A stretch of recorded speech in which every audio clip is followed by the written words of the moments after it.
legends revive. Welcome to the IzzyVerse, where the panels break and the stories burst. First appearance, history made. Slap it, grade it, immortal past. The IzzyVerse, canon forged in a universe curse. From golden to modern, the story survives through the bleed of the page. It stays alive.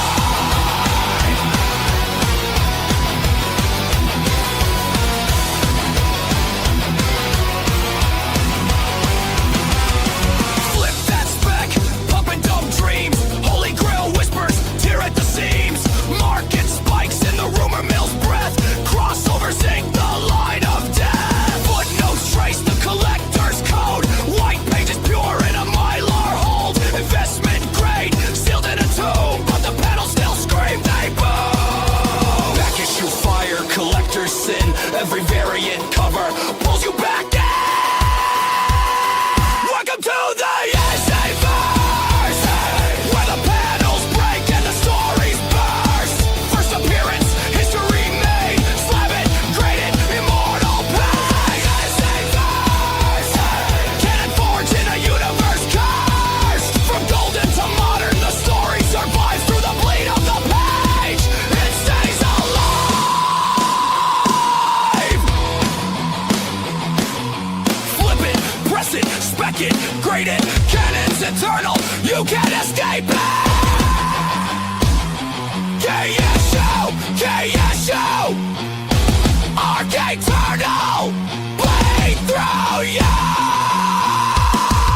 Welcome to the IzzyVerse, where the panels break and the stories burst. First appearance, history made. Slap it, grade it, immortal past. IzzyVerse, canon forged in a universe cursed. From golden to modern, the story survives through the bleed of the page. It stays alive.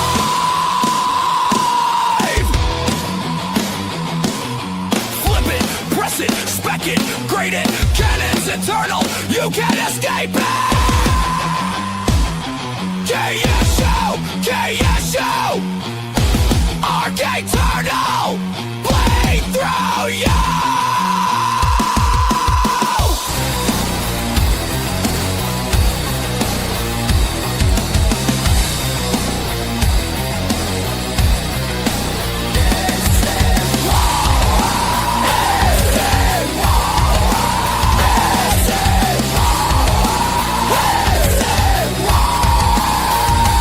Welcome to the IzzyVerse, where the panels break and the stories burst. First appearance, history made. Slap it, grade it, immortal. Welcome to the IzzyVerse, canon forged in a universe curse. From golden to modern, the story survives through the bleed of the page. It stays alive. It's more than a run. It's the crossover you can't outrun. The IzzyVerse lives on. The IzzyVerse lives on.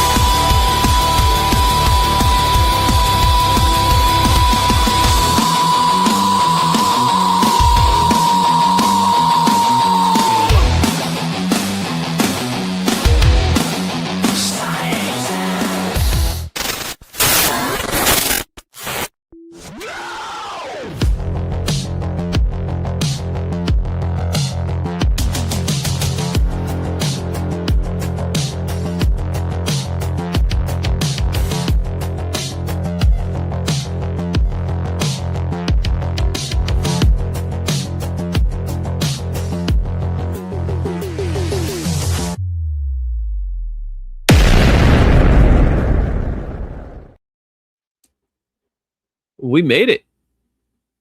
As we do. And welcome everybody to the greatest comic book show featuring two loud Puerto Ricans from New York. Well, we are New Yorkers because we were born here. Yeah, well, I said two loud Puerto Ricans from New York. That's what it's supposed to be. Although I got words with J-Lo. I got words with J-Lo. I saw that little. What she do this time? I know she was being funny. And you, by the way, at the end of the day, I'm always down for J-Lo. Remember this. Okay. But she did that, like, you know, the thing where you do the interview on the train. Okay. And she was talking about how you like have to have been born and raised in the 5 boroughs. And I was like, I don't know, girl, because like there's the other rule that she didn't know about, where like if you've lived in the city 10 years, like you earn it, right? Like you get to have the New Yorker title because you've put in a decade there, right? Okay, yeah, you can make it here, you can make it anywhere, kind of thing, right? And I feel I subscribe to that. I subscribe to that, and she was just sitting there like, no, oh.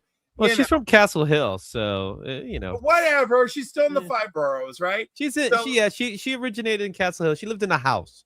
She don't know what it's like. She don't know what it's like hard times. Tell me when she lives in 149th Street, when she living in the projects. She don't play that. She's Castle Hill. She lived in a nice house. I saw the house. It's still there. I know, but like how? But the restaurant there, the Visa de Caribe, the Spanish restaurant, I still go there, man. I love that place.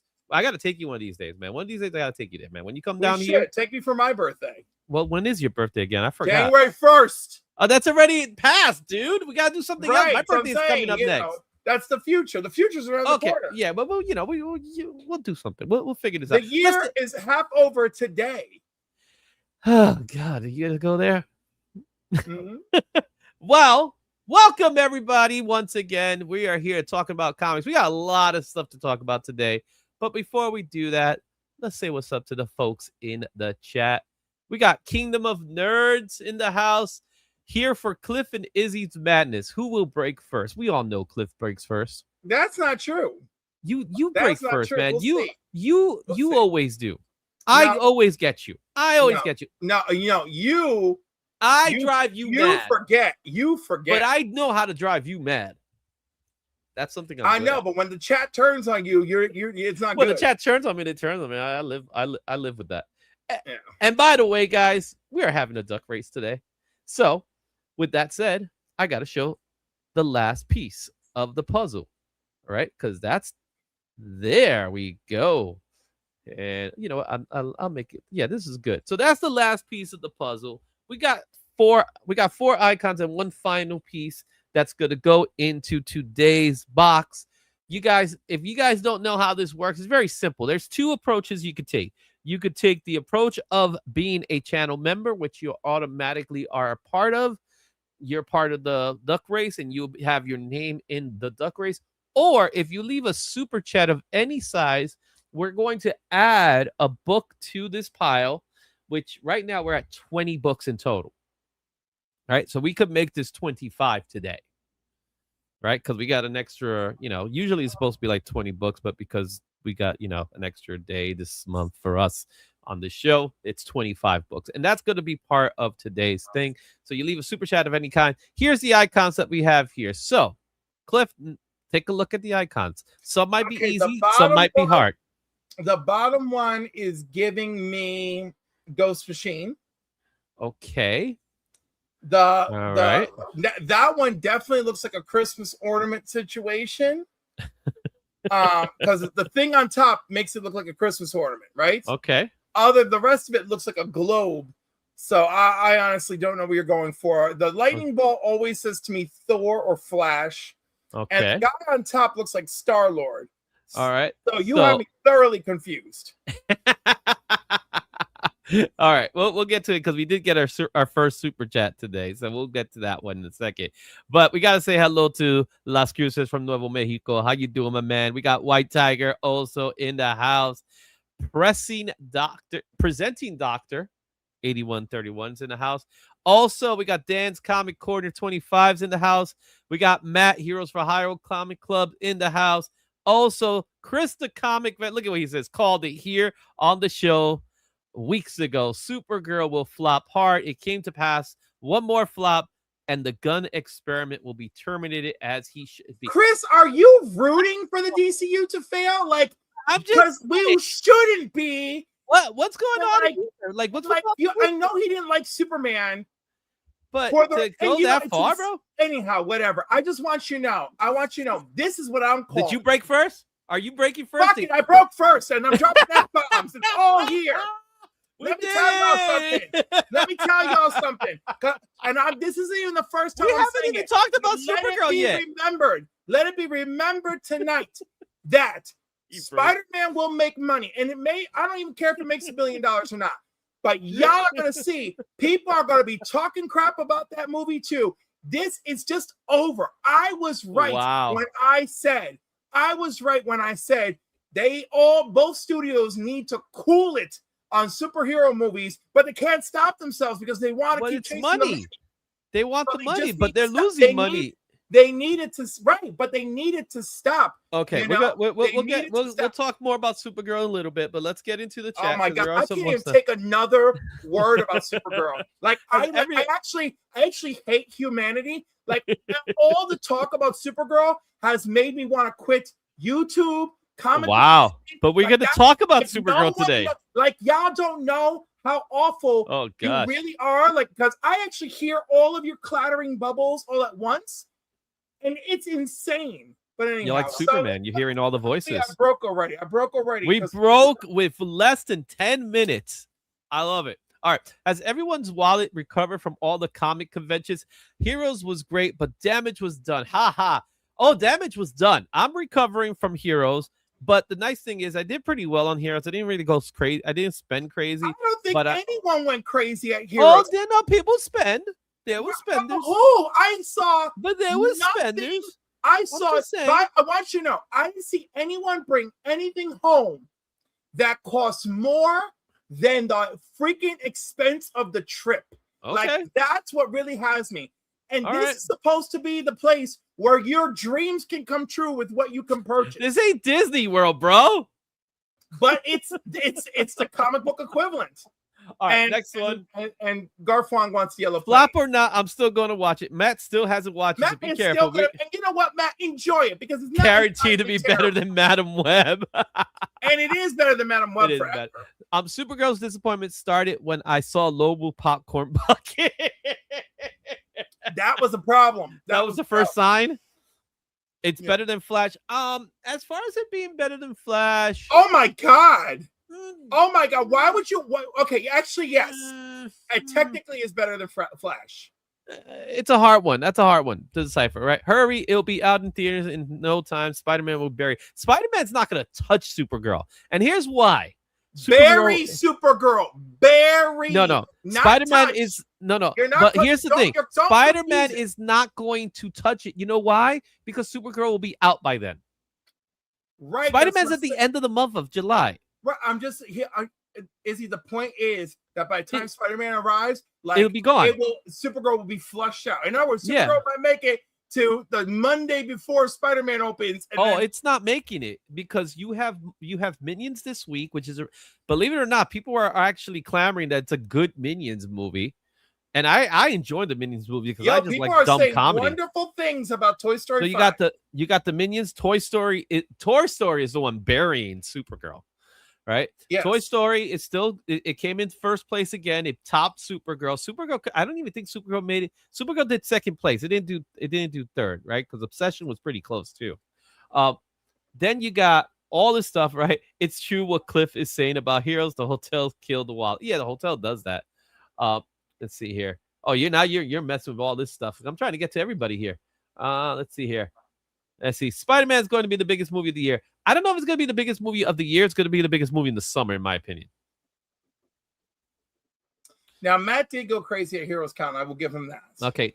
Gunn isn't going anywhere. He was greenlit to start the third Superman movie, which he's writing while filming Man of Tomorrow. Well, to that point, it's all dependent on his relationship with the others. So if this deal finally goes through, which of course it may or may not, but all signs are pointing that it probably will. If the deal goes through with Warner Brothers and Paramount, Gunn could make the deal of saying, I'm out. And when his time comes, he's going to be gone. So he'll be gone on his own fruition. And there'll be plenty of takers, regardless. You know how dumb we all sound? Yeah. Do you realize it? Does anybody hear it? We're like, let me tell all y'all out there. Nerdy Geek! I love you, Nerdy Geek. I love you. And I fought for you, Nerdy Geek. I fought for you. I want to remind everybody, okay? He's not going to be unemployed. He's going to always have a job, bro. Let me tell you, when you are out here on these YouTube streets, okay, remember one Jeff thing. Prime, what's up? Do not become ignorant. Jenny from Do the not block. become arrogant in your ignorance. He Avoid can't that. do worse than Rebel Moon. Look at that pain. 3.5 years, more than enough time to flop more movies. You know what? I think Clayface is gonna do banger. Yeah, I think so too. So I don't know if he's gonna flop. New York City is the greatest city in the world. Thank you so much. I love that. Yep. I lived in Parkchester. Damn it. And we got to our first super chat. Give me Star-Lord, since it seems like to be the only duck I can win. All right, let's take a look at this one here. And it would be Guardians of the Galaxy Annual #1. This is the 97 variant featuring an old school Star-Lord. So that would be this book right here. Look at that. Cool. That's been added to the pile. So let me put that there, and I'll show the pile a little bit later. Let's see. What's our next book here? Okay. I never win a duck race. Mirror Ball. And there goes Cliff. And there Golf Womp with the yellow plane. So we're gonna answer this. Well, this is actually Mirror Ball, Supergirl. Oh, okay. So this is actually for Superman 66 Panic in the Sky. Yes, the false doomsday. Look at that. Oh, this is a cool cover, man. I like this cover. So we got that one there. Okay, so that's in the house. All right, so we add that one. What's next? I went crazy at Heroes Con. He did. All right. Believe it or not, I prefer Supergirl or Superman big time. However, just not a gun fan whatsoever. And that's fine. Everybody's entitled to his opinion. I'm fine with that. I don't have a problem with gun. I didn't like Peacemaker or Guardians of the Galaxy. Oh, no. Wow. Well, he's asking him. Mm-hmm. Not the latest season of Peacemaker as a whole. I like Peacemaker. Peacemaker I like. Mm-hmm. You did everything you could, Cliffy. I appreciate you for it. And here comes DJ's links with the $4.99. What's up, DJ? I'll be seeing you tomorrow. So DJ didn't say what he wanted. But Rattlesnake said what he wanted. But Rattlesnake said the Flash, which I'm assuming is a Thunderbolt. Yep. Because it's not the Flash logo. It's a Thunderbolt logo. And it's Thunderbolts #1. Let's take a look at it. It's right here. Yeah, we got Fixer on the cover and everything. Yeah, look at it. It's there. Look at the Thunderbolt right there. It's in the cover. So we're down to 2 icons, and one of them's already been picked, right? So we got that one. So we got the Panic in the Sky, and we got the Thunderbolts. So we'll put those in there. So I'm trying to make sure I know which is which.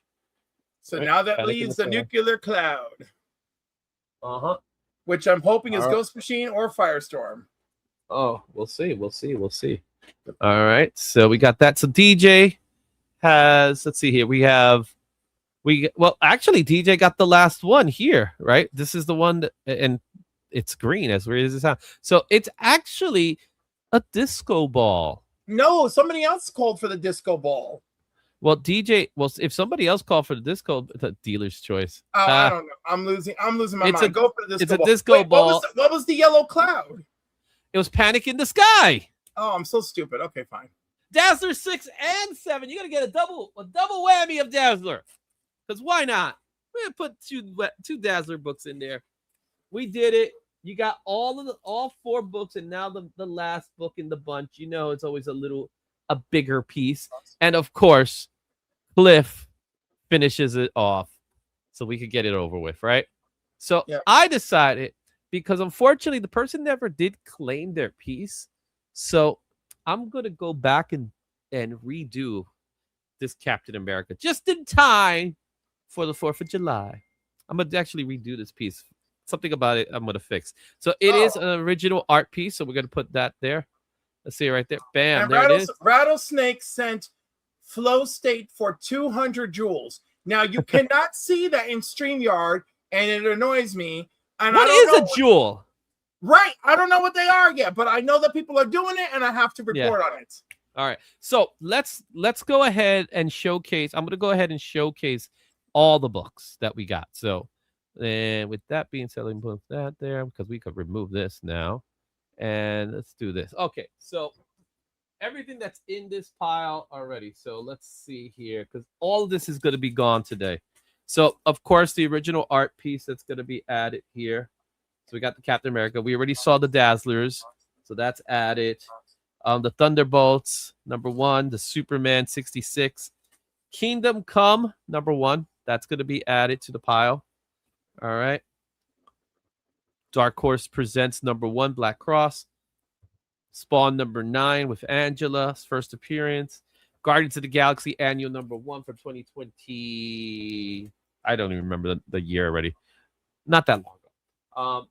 Speaking of Supergirl, we're adding this trade paperback of Woman of Tomorrow. We're going to talk a lot about this piece. It's a hardcover, isn't it? It's not a hardcover. It's soft. It's a traded paperback. Oh, you did Comics. Comics the Magazine #4. We're going to talk a little bit about that one. Your favorite book in the bunch, Mantra #1. We got a double signed Superman 204 by Jim Lee and Brian Azzarello. We got Iron Man #1, the nice Foley. Batman, which number is this? 504. Batman 504. We got Capes issue #3, I believe it is. 7. Issue #7. Capes #7. Yeah. We got the ultra rare edition of Mask, which I ended up getting multiple copies of, so it's not that ultra rare. Spider Noir #1, David Mack cover. Starship Godzilla is also going to be in this pile. We got Masters of the Universe, The Sword of Flaws, Part 1, #1, with signed by Chris Campana, with a special cover by Chris Campana. Another beautiful Jim Lee Supergirl cover right there to commemorate Supergirl. Amazing Spider-Man #30 by our boy Johnny Desjardins. That piece is there. Also, Brett Beans, signed copy of Dork #1. I believe this is the 4th printing. Absolute Catwoman #1. We got the 616 pack and the Heroes Convention book. All in total, all of this is going to be part. Oh my goodness, it's a big pile. All this is going to be part of today's duck race. So the winner is going to get all of that and maybe a bag of chips. So I'm going to put this back here. So, right. Let me see. I got this nice little thing that I have for this. It's really nice. And all these books are there. Okay. So I saw some more people jump into the stream. So I got to say what's up to them here.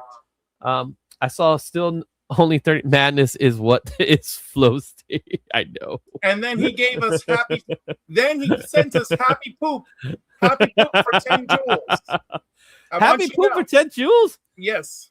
Oh, man. And we can't see this. We also got Joffrey in the house. We got SS Brooklyn. JSS Brooklyn. Why am I saying SSS Brooklyn? All right. Let me close this out because we don't need this anymore. And let's get to today's headlines. So let's get that ready. We'll talk about some interesting stuff that's going on in today's headlines. There's actually a lot of stuff going on in today's headlines. So let's get to the news.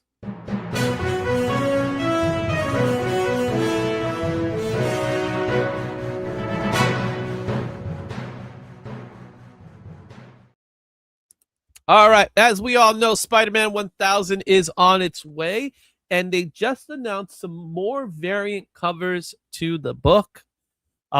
We've seen the J. Scott Campbell one, but I'm not sure if we got to see all of them. So we got a little gallery here of covers that we know. So we already know about this one. All right. The Poopin', I'm going to call it Spidey Poopin' by JR. We got the Pepe Larraz. This one I like because I actually do like the 1000 in the background. That's yes, cool. I like that a lot as well. All right. Here's Spider Horse. Okay. I don't know why this is 1000. Who's the artist on Spider Horse? So the artist in Spider-Man is Giuseppe Camacola. Okay, I'm trying to make sense of that, but okay. It's a story. All right. Larry Lieber wrote the story. We got the J. Scott Campbell cover. People like it. I like this a lot. I'm not crazy about it. What all these characters reflected in his suit and the shine. I think that's neat. I think it's cool. Don't get me wrong. Listen. Of the J. Scott Campbell stuff that he has done for many issues now. I've loved the previous ones he's done. What? But this one doesn't really do much for me. I think it's different, and I like it for being It's different. different, but it doesn't really. I don't know. It's just I don't know. It's not. It's I don't not know. for me. I feel like all those faces reflect a lot of Spider-Man history, and I like that. Well, yeah, and that's fine, but it's like it's not doing it for me. It just isn't. All right, here. Oh, the Liber Mayo. This one, on the other hand, By the way, This was cool. is Cardiac at the bottom? is Cardiac at the bottom? No. No, I This think there's is- another one with Cardiac. So you got Morbius, you got Hobgoblin, you got the Shocker, you got Rhino, Sandman. I think that's Vermin. That looks like Vermin. It's Vermin, and I believe that is Vulture and Electro. And you have Dr. Octopus arms. Now, this looks to me, it looks like it's going to be a wraparound. So you don't see everybody in this image. But this to me is a cool cover. I like this one. I like it. I like Okay. it. Vermihill's not going to fail us. We got another classic McGinnis homaging 100. I respect it. Right? It's an homage, so this is fine. This is one that I expect. You get what I'm saying? Yep. I expect it. It's not as creative, but I still respect it and I like it. And if anything, this is one I would pick up. This one to me is a cover that I would say it's 1,000 cover. You know what I mean? All right, we got the Scotty cover. Nice. It's nice, but again, I don't think this screams 1,000 to me. It's a fair cover. It's a cover. Don't get me wrong. I love Scotty and I love this cover. I love the art. I just don't see 1,000. I feel something is missing. Yes, I agree. All right. And then we have this one here. This is done by Ryan Stegman. Yep. Which actually Featuring features the villain Ravage cover. Okay. So I'm curious to see who this Ravage is going to be. So I don't know. And We'll Izzy see. from 2099. What was that? And Izzy from 2099. Is he from 2099? Oh, that's what you're saying. I'm saying is he from 2099? I'm from 24, 26. All right. So we got that one. This one's a fun one. It's the Marvel animation. What was that? I don't like it. This was just poking fun And at you know it. why I don't like it? I don't like sideways covers. Don't give me no sideways Well, covers. it's also, if you look at it, it's also kind of paying homage to the Civil War covers with the red bottom piece. So this one's just a fun one. I think this was just funny. All right. Mm-hmm. And then we have here Penny Parker. So there's a Fighting Souls variant. Again, I don't see this as being 1,000 cover. Like, why would this be a cover for 1,000? Well, because there are other, like, aren't we going to get a few Spider-Verse people as cover? It's like, I get it as a sub-theme of the covers, yeah. Yeah, it's unnecessary for this. And that's the last one. So far, I'm not overly thrilled by the covers. They're not doing it for me. They're not screaming 1,000 yet. I want a cover that screams 1,000 to me. And so far, I have not seen it.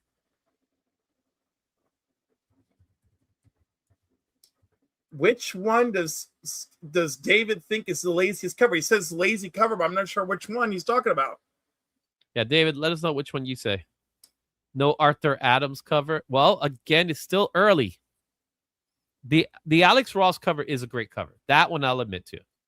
Right? So these are the newest covers. So they haven't shown they're rolling them out, I guess, week over week or something like that until the time comes. Right? There's only 3 issues. Only 3 issues. Yeah. So right now, to me, the best cover is the Alex Ross cover. That to me is the best one. That's my favorite cover. The Ed McGuinness cover is the cover that's homaging 100, which I'm okay with that one too. So, all right, let's go with another subject matter that I thought was pretty cool here, and I'm going to share it with you right now. And this one is interesting because Nick Dragata, Jot, and others are going to recreate Frank Miller's Dark Knight Returns for San Diego Comic-Con. And it's going to be done through Felix Comic Art. And they're going to recreate like the cover Like to recreate. cover? No, they're recreating the story. They're actually going back and they're doing the whole thing. Okay, who else here feels like that's wildly disrespectful? Well, if I'm pretty sure they got his approval. Okay, okay, Izzy, I can't see the article and I can't read the screen because it's too small. So here's But the article tell me- summary, right? So tell they're going me- to do a Batman: The Dark Knight recreated, a new take on The Dark Knight Returns for San Diego Comic-Con. The hardcover marks 40 years of Frank Miller, Klaus Janson, and Lynn Varley's Batman: Dark Knight Returns. 50 comic creators join in, including Nick Dragata, Ryan Otley, Jolene Jones, Tommy Lee Edwards, and Jock. Limited copies will debut in San Diego Comic-Con, with proceeds helping charity through the Liu Family Fund. Now you got something to say. No, I know. I don't. Like, that's all very nice, right? Like, I care about what they're doing. They're not. They're only recreating the art. There's 50 artists recreating the art. They're still following the story, so you'll have this wildly unique view with everybody doing a different page. I was trying to figure out like what the meaning of recreation is here, because recreation, adaptation, based on, we just throw those words around lately. What's up, Kenneth Byrne? How you doing? He passed away last night at 2:30. Who passed away at 2:30? I'm sorry to hear that. I'm sorry to hear that as well. Yeah. I'm intrigued by the Peach Frank Miller. Yeah, the Frank Miller story is very interesting. All right, I see Russ is also in the house. Yeah, Russ is busy with Terminal, but he's not busy doing covers. Trust me, I know a little bit about that one. All right, that shiny poop is for this Frank Miller project. Well, it is for charity, so I'll give it that much.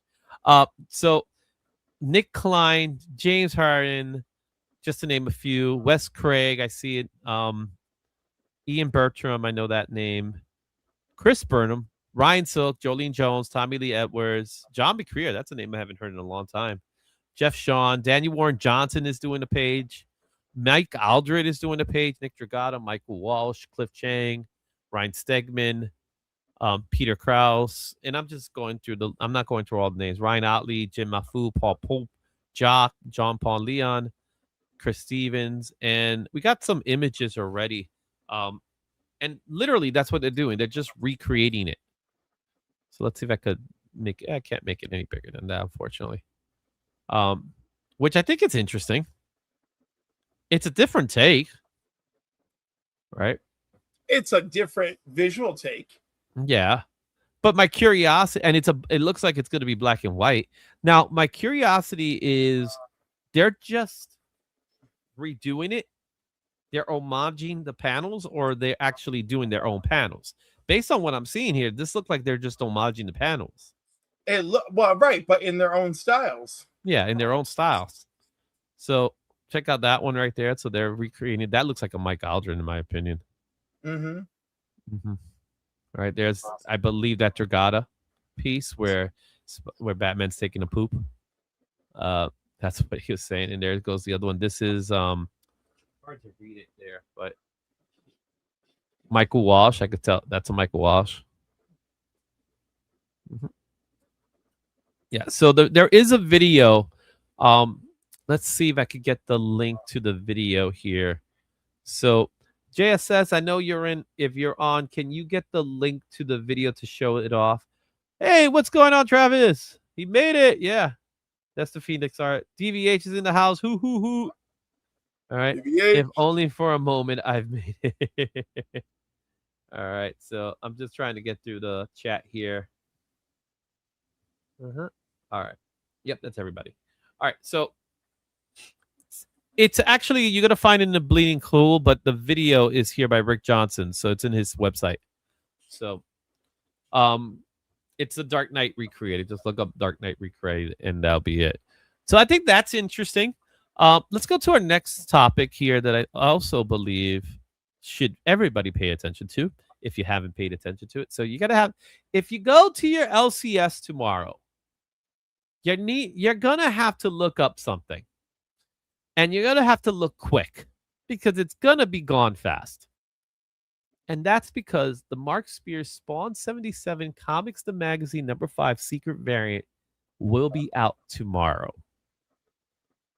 and this is the standard cover, but the one that you're gonna want to find is this one, which is the Spawn 77 cover. All right, I send this to you. Talk. It's neat, but it reminds me of the cover that already came up with the two toys.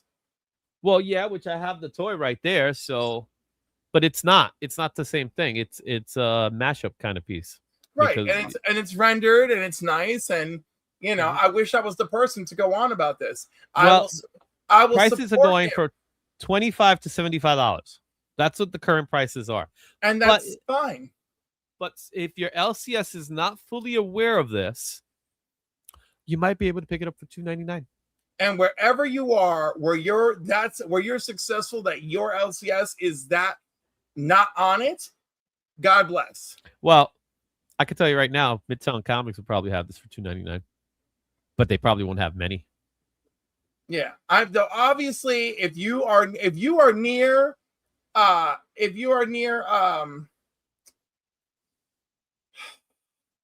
shop, if you're near Midtown Comics, you have a chance of actually finding a copy. Yeah, but keep in mind, I'm gonna be there early, and I'm gonna see if I see it.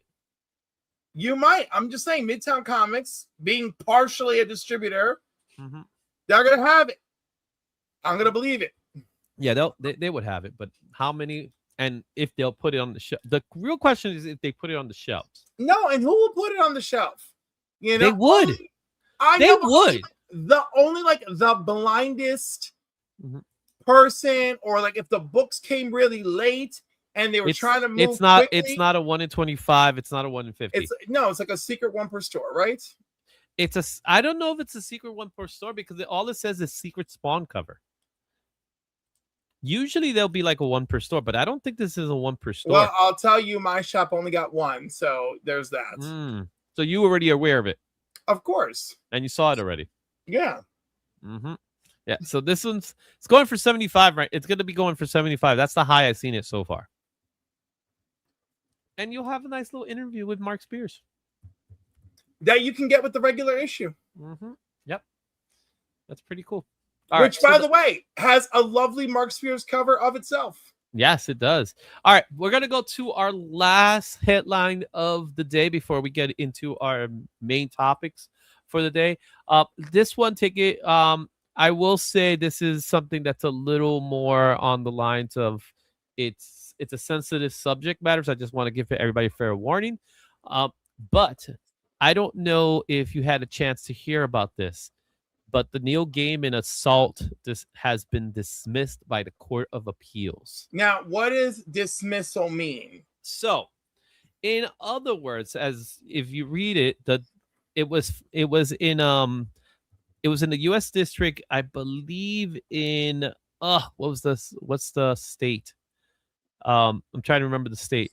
It's in here somewhere. It's in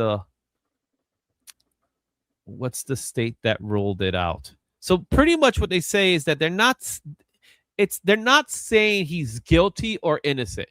They're just saying that they're not going to do it. They're not gonna pursue it in it, but they say that it should be done within New Zealand. Yes. So that's what they're saying. So in fact, they're talking about in several places. I see Massachusetts, I see New Jersey. But I think it was somewhere else that in my head it was that they said it. So it says here, right, in October 2025, Bleeding Cool reported that U.S. District Judge James D. Patterson, Wisconsin, that's right, has dismissed the 2025 lawsuit by Scarlett Palovich against Neil Gaiman, accusing him of, I'm not going to say the word, and you know what, citing that the case should be litigated to New Zealand, where the alleged events are alleged to have occurred. The decision was made on the doctrine of formal non-conveyance, I guess that's Latin, which allows courts to dismiss cases better suited to another jurisdiction. The court emphasized it was not evaluating the truth of the allegations. After the decision was released, Scarlett Palovich lawyers filed a motion to appeal. Is this a judge saying, I don't want to deal with this? No, and by the way, so just to sum it up, the dismissal of the case again was made without prejudice, meaning Pavlovich can refile in New Zealand. And there's If a Gaiman refuses to legally be served there, she may then move to reopen the U.S. case. Yeah. But as this dismissal states, both Gaiman and his former wife, Amanda Palmer, whom Pavlovich is suing in a separate claim, right, in Massachusetts, where Palmer resides, they have agreed to be sued in New Zealand. Amanda Palmer has also moved to dismiss the Massachusetts case on similar grounds to this case, and that case has yet to be decided. That is interesting though. Like who? So obviously Gaiman he's not out of the problem, right? The problem's not erased. However, he's a step. Look, I ended up getting a 404 not found for some reason. It just changed into that. However, yeah, you have the screen the way it was. So I'm gonna stop sharing it right now. It's one of those weird things to me. I think it's I just find it interesting that they just dismissed the case. Like, yeah, we're not touching it. No, they didn't just dismiss it, because remember, it's like time, money, and resources. And if you're like, why didn't you try suing him in the country where it happened? I understand that. I don't feel that this is like, oh no, like, but I mean, it does suck. And, and what are the courts in New Zealand like? That's the interesting thing. Well, to my knowledge, they're a little more, if this is frivolous, we're not dealing with it. Yeah. Right. But also he has to agree to actually be served there and be served there and go through with it. Yeah. But I do like the concept of the foreign courts where they review stuff and they're like, you've presented nothing more than a complaint. Why are you going to waste our time? Yeah. Here you could present virtually no evidence and we go to court. You know? Yeah. That's an interesting piece. I thought that was something worth talking about, but it is an interesting piece. It's a little bit worth talking about, but it's just one step of what may be many, which will ultimately lead to she's gonna keep going until she gets through. Well, it's gonna probably be an out of court, thing. I don't think it's gonna go all the way. It could have been already. It could have been already. It's gonna be an out of court settlement. I'm almost certain she's gonna make. She's gonna make some money somehow. Plenty of damage has been done, so it doesn't even matter anymore. Well, his name has been damaged, and she's gonna make money off it. So, if it's true or not, which I'm not debating whether it is or not, she still wins. Well, she's already won by damaging his name. Even if she doesn't get a penny, she's already won.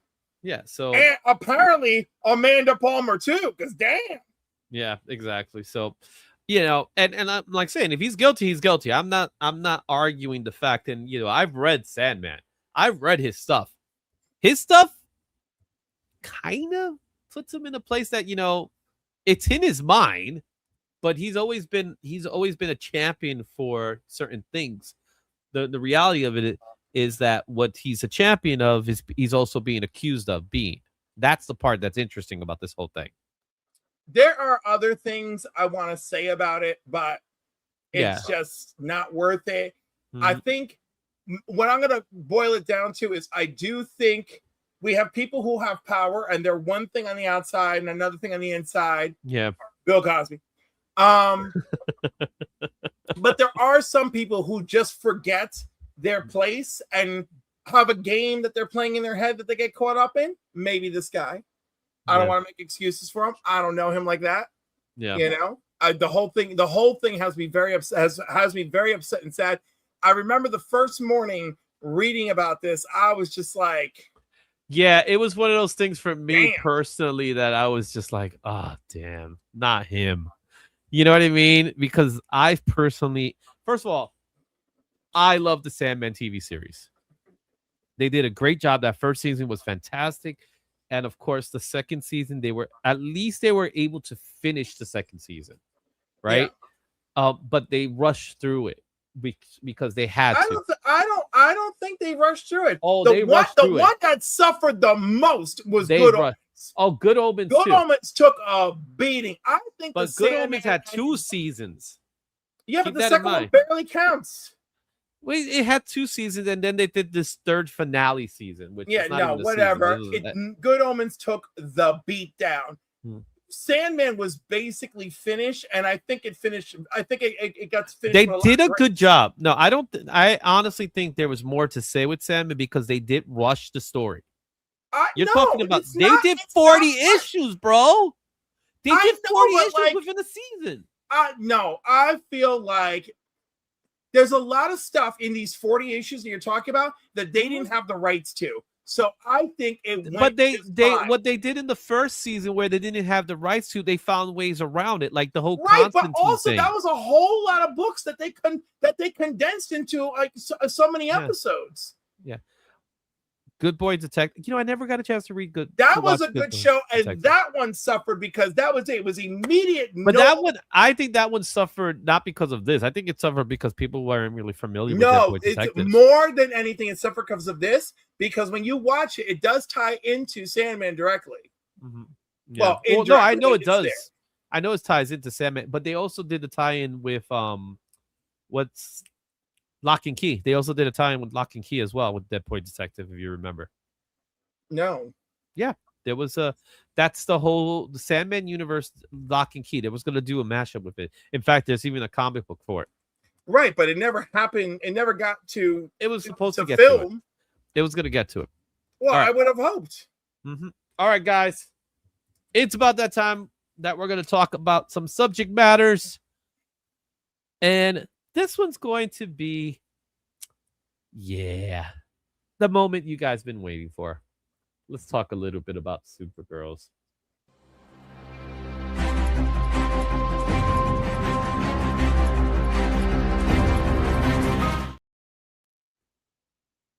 Oh, man. Supergirl. What happened to Supergirl? All right. So before we start talking and have a discussion about Supergirl, I'm going to let everybody know, if you have not watched the movie, you've had plenty of time. I know Matt is here. Matt practically felt like he's watched it with all our conversations already. But we're going to do a full spoiler review, but I'm giving you guys a heads up. It is going to be a full spoiler review. Both Cliff and I managed to see the movie. I saw it on Thursday. When did you see it? Wednesday. You saw it on Wednesday. So you saw it on Wednesday. I saw it on Thursday. It's still fresh in our mind. We're going to take the opportunity here to really go into some of the things that worked with it and some of the things that didn't work. So first things first, let's go with the facts. The facts are straight. As of right now, as the time that I put this together, it made 38 million domestic and it only made 30 million international, which is a full worldwide box office of $68 million. That is bad. It had a production budget of 170 to 175 million. That's not including marketing. So marketing, you could add an additional 100 million to that. So that's the thing with that. The box office outlook, it's underperforming. It needs strong legs to even break even, and it's not going to happen. I'm sorry, it's not going to happen. The Rotten Meter percentage as a time of like build this was 56%. Audience score was 77, so the audience generally thought it was okay. Like that's how I felt. It was fine. It wasn't great. The cinema score, that's bad. B- is a bad cinema score. IMDb ratings was 6.1 out of 10, and the Metacritic score was 58 out of 100. This movie needs 425 million just to break even, and at the time, it only hit 16% of that goal. It's not. I don't even think it's going to hit 50% of that goal. According to what Bruce says in the chat, is they didn't have to pay for marketing. Oh, they paid for marketing. There's always being paid. Now, when it comes to money that they made, they did mention that they made 100 million in product placements. So and I will say they did a pretty good job in the movie, not doing, not putting it like out in our face in that way. I think there was some moments here and there, but it wasn't in our face, the product placement. But most movies do that. That's why a movie like Superman You could say Superman didn't break even in the box office, but actually it did. It made it 700. But you could say because of, what other people do with, product placement and all that stuff, that's how it makes its money back. But when it comes to raw box office figures, Superman did pretty good. It didn't hit 1 billion, but I don't think that was ever the intention of the movie. So, however, with something like Supergirl, 68 million in its first weekend is bad. It wasn't even number one. Toy Story took the number one spot. 38 million domestically, that's really bad for a movie like this. I mean, this was a year of lots of movies too. Yeah. Getting its way. And that's true, but its competition was Toy Story, and Toy Story had its second week. Oh my God, Toy Story is doing gangbusters, and it's a good movie. I saw Toy Story; it's pretty good. That's what I hear from everybody. It's better than 4. There's definitely some tearjerker moments in it. All right, so with that said, let's move on to some of the stuff about who's in the movie and some of the information about the movie. So the cast, we already know Millie Alcott plays Supergirl. Eve Ridley was Ruthie. Matheson Shonar, who where is he from? He played Krem. Jason Momoa is Loba, and David Cornsweet. He showed up a few times in the movie. Yes. Which was fine to me. As far as the plot goes, her cousin. Ruthie's going on the seeking vengeance. We'll talk a little bit about the comparison of the adaptation, but it was adapted primarily off of Women of Tomorrow, or so we thought it was. Craig Gillespie was the director who did I, Tonya. He's also responsible for Cruella. The screenwriter was Anna Noguera, who is credited for doing TV show, but she's never done a movie screenplay. Yep. And of course, James Gunn and Peter Safran are the executive producers.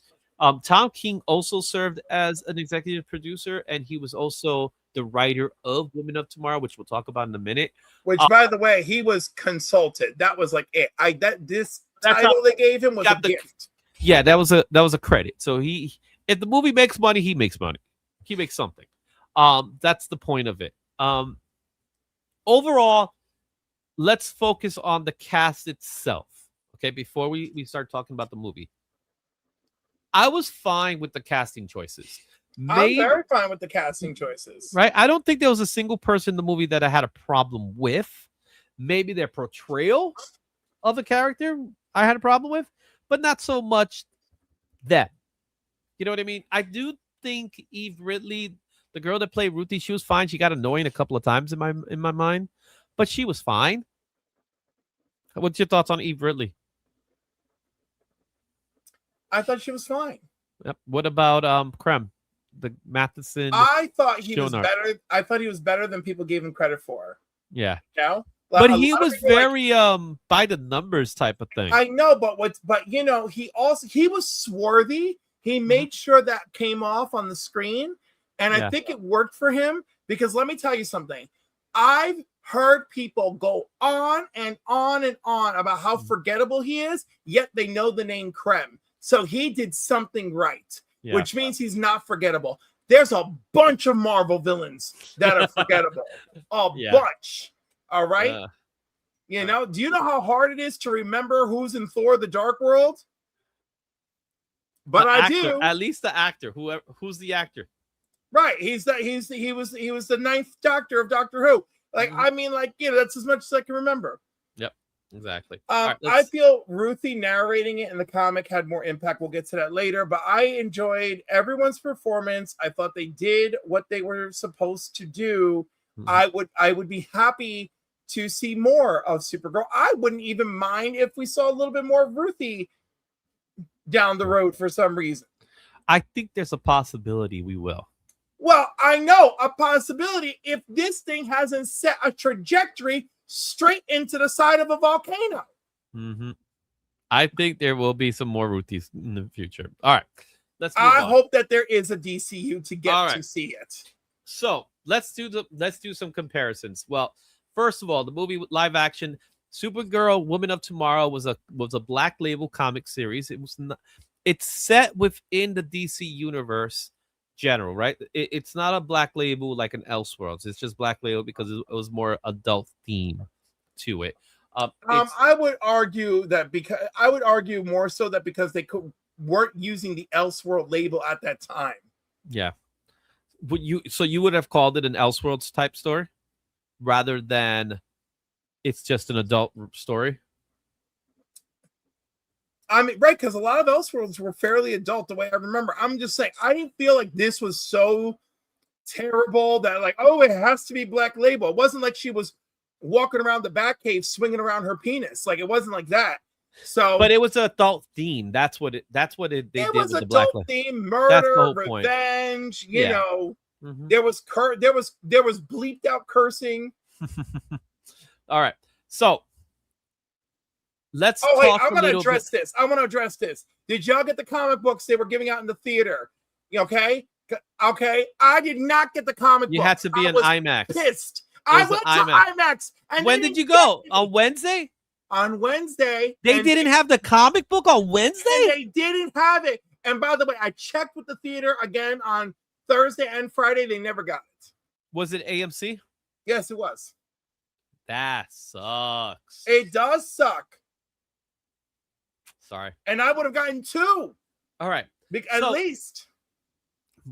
We're going to talk a little bit. Let's talk a little bit about the differences that the movie had with the story. It adapted the outline of the movie, of the story, but it didn't adapt the story. Would you say that? Yeah. Like characters in the movie were the characters that were in the story. Maybe certain scenarios or the beats were in there, but one for one, it didn't do it. Which I think was a bigger problem, which is another reason why I think they might have changed the name of the movie. Because originally the movie was going to be called Supergirl Woman of Tomorrow.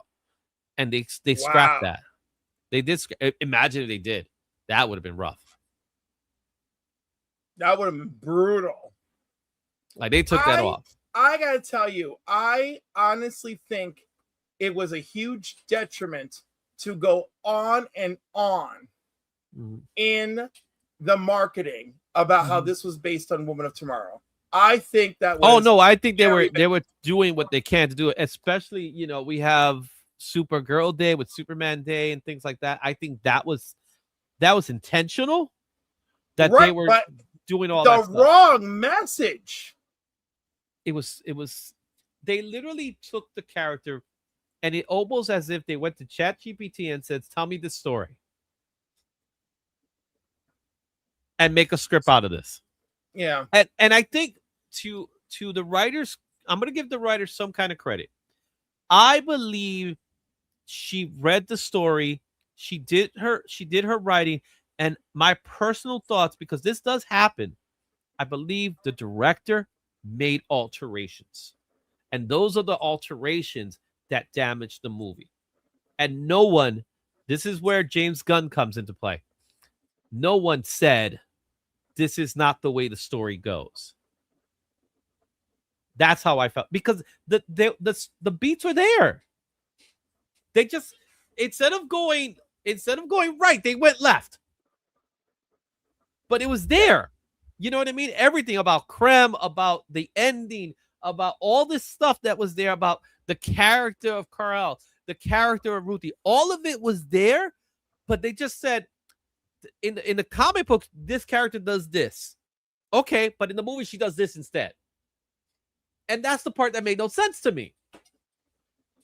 The different worlds we go to. We only really go to like 3 worlds in this movie. And it's not nowhere near the journey in the book.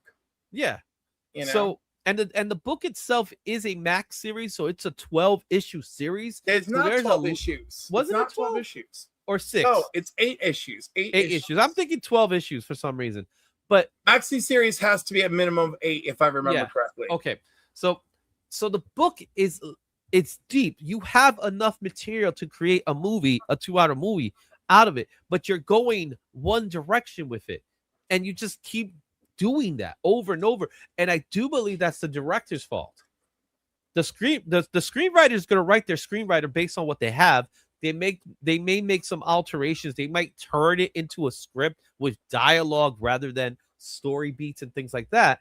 But at the end of the day, I saw Woman of Tomorrow being demonstrated to a certain extent in this movie. The only thing is, it's like we just decided to go a different direction that the book did. And that's what I saw. Very different. You know? I would have enjoyed if they had pushed some of the lessons from the book. They did it. They in fact, they completely contradict what the book did. Well, no, the biggest lesson of the book is the most contradicted thing here. Yeah.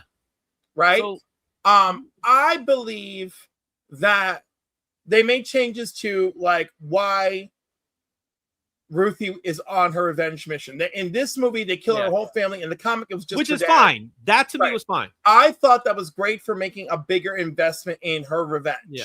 Mm-hmm. Right? For Supergirl, Krypto's actually in danger in the movie, where in the comic it's revealed he was never in any real danger. Supergirl was really traveling with this girl essentially to save her soul. Yeah. Right? If you want to, or preserve in the movie, it wasn't like that. In the movie, she's out for revenge for Krypto. She's out to get the cure for Krypto, right? The remedy where Krypto gets hit by the arrow, which I'm going to talk about that a little later. There's a problem I have with that arrow. And then she goes out and we get a little bit of her origin story of what happened in Krypton and things like that. They really double down on on Jor-El, who he is. I love how they just threw that in there as a line. It's like just to double down on it. Oh, that was pandering right there. That was like, look, we told you. So there was that. I like how they told that story. I like the dynamic between her and Clark, and how she calls him Clark instead of Kal-El, which I thought that was pretty interesting to me. So I did like that part of it. Yeah. You know what I mean? Mm-hmm. In this movie, she's actually younger than him, which I thought was weird because technically she's older than him. In the comic book, she's older than him from last I remember. But because she aged differently and things like that, that's kind of what happened here. Overall, the movie went one way, the comic book, and it decided we're going that route. And I don't think anybody was really paying attention to that. Or they didn't understand what the theme of the book really was supposed to be. That's where the problem lies. Where in the movie really didn't have a theme that you want to do. I'm sorry, it just didn't. All right, moving on. Okay, so what works? Let's talk about what works first, and then we'll get into the big heavy stuff. I think Millie Alcott's performance was great. I think she was good. Now, again, this is all what works as per reviews, so I'm gathering this information from the reviews. Krypto's always a fan favorite, so the little moments we had of Krypto was fun. There was comments that they liked the cosmic visuals and world building. I don't really think that exists, but again, I'm basing this off of what reviews are saying. There was emotional themes of grief and redemption. Yes and no. By the way, how are we basing this on reviewers? This movie is just atrocious. Well, there were reviews that said things like this. This is what they're saying. I'm not saying that they're final reviews. What I'm saying is I've never met reviewers more full of crap than with this movie. The crap, like Jason, what's his name? Jay Canarova, whatever the hell he is. He said things about this movie that were outrageous. Okay. He said there's nothing in the movie to help you identify with Supergirl, which is madness to me. No, that's not true. Because that was absolutely not true. There is plenty of stuff here for us to get to understand her background and trauma. So he effed up in my eyes. There's a bunch of people who said, "Oh my God, this is so great! It's amazing!" All little girls, like, take your little girls to see this movie. I'm like, I don't know about that. Yeah, I don't think this is a heart. This is not an example piece. Who said a lot of crap? No, I don't think that right, or that I didn't even think was legit. I think her motivation to save Crypto was there. I think that was good. I think Rufy's motivation of getting to Krem was also good. Her revenge plot was good. That part I think was good. I didn't like her portrayal though, like how Rufy was portraying it. That I wasn't too crazy about. Lobo. Let's talk a little bit about what worked with Lobo. Lobo worked, period. You know, the only thing about Lobo that is off is like, why did he just let himself get captured and put? Oh no, but there is some talks about what they actually meant by that. But what I do know is when he stole the when he was on screen, he stole the movie. Him and Superman. Yeah, when he was on the screen, it was all about him. It was everything about him. Now let's get into the nitty gritty. Let's talk about what didn't work. Pace was too slow, tonally inconsistent. Lobo overshadows the story. Emotional impact misses and lack of villain depth. That's what they're saying. I will argue against the pace is too slow. The movie is only an hour and 44 minutes. It didn't have time for the place. The first act drags bull. So out with pace is too slow. I refuse to land that as a problem. Tonal inconsistency, yes, and I will only say that. I won't even say that based on whether it's lighthearted or not. It's not very lighthearted. It is a little bit darker. All right. Lobo overshadowed the movie. Lobo didn't overshadow, but he was a scene stealer, so I'm not going to give it that. Emotional impact misses. What was the story supposed to have been? All right. Several critics felt the emotional beats didn't land as intended because they sucked and weren't paying attention. Lack of villain depth, of course, I will give that to you, but at least people remember his damn name. So there is that. Creme of the Hills. This okay, so let's talk. Okay, so let's go. Now we're really going into this one. All right. I'm going to tell you what I saw. Okay. I saw a series of conveniences for Supergirl. You know what? The movie was full of that. I don't even know if that's fair, Izzy, because there's so much. But it's true. There was so many. Care. But at this point, it just kept happening, bro. It just kept happening. She goes to a planet. Wait. Actually, wrong with the movie? She goes to a planet, right? This planet has a yellow and green sun. Huh? I wonder why it has a yellow. That green sun pissed me off to no end. But keep in mind this. It is a yellow and green sun. They're telling you up front this is yellow and green sun. What they're telling you is, yeah, this is going to turn yellow soon. So she's going to be okay later. They're telling me that. They're telling me that in moments, Lobo just happens to just show up and he's doing his thing. It's just telling me about how Ruthie just happens to be here, there, everywhere. Why wasn't she picked up from the traffickers? And they looked right at her and they said, why didn't they take her? She's a cute girl. Why didn't they take her to be a bride? Right. Also, the movie chose to do the 3-day clock. The 3-day clock. Oh, here's another one. No one knows about kryptonite. Why does he have 2 arrows with kryptonite? Because why do you think no one knows about kryptonite? In the movie, I'm going based off the movie here. But why would no one know about kryptonite? But why would he know about it? Why would he have it ready? Number one, if they are space travelers, they know Krypton exploded. All right. But how do they know that kryptonite's a thing? Superman has been active for 2 years and the Green Lanterns know about Earth, then maybe people in space know about the Kryptonians. It's a convenience. Here's another thing. It may be convenient, but it's not overly wild. But how come in some places he seemed to be overpowering everybody, but in other places he got his ass whipped? Because there was a red sun involved. So what? But how it affects him? How does that affect? How does that? It does. It only affects her. He has super strength. Okay. There was moments that it was okay. There was moments that wasn't okay. Under a red sun, he's more of a threat. That's it. It's very simple. Okay. All right. Lobo. Let's go with Lobo here. Lobo had nothing to do with the movie. He was just there to steal the show. He had no purpose in this movie. Yes, he had a bounty on the other guy. He didn't even have a bounty on Krem. He had a bounty on the other guy. And then what happens to the other guy? Just conveniently gets killed. And beheaded, and Lobo grabs the head and takes off. And by the way, and literally, we got nothing on that guy either. It's just the guy Yeah. that Lobo needs to get. We know nothing about this guy. Anyhow, that doesn't really matter. It just gives Lobo a minor plot point. But Lobo had a better place, though. And this no, is where Lobo has a better place. Number one, he's a foil to Kara. You know, Kara's like, don't kill him. Don't do that. No. And Lobo's like, who cares? Kill him. He's a scumbag. Yeah. You know? Lobo made more sense than she did.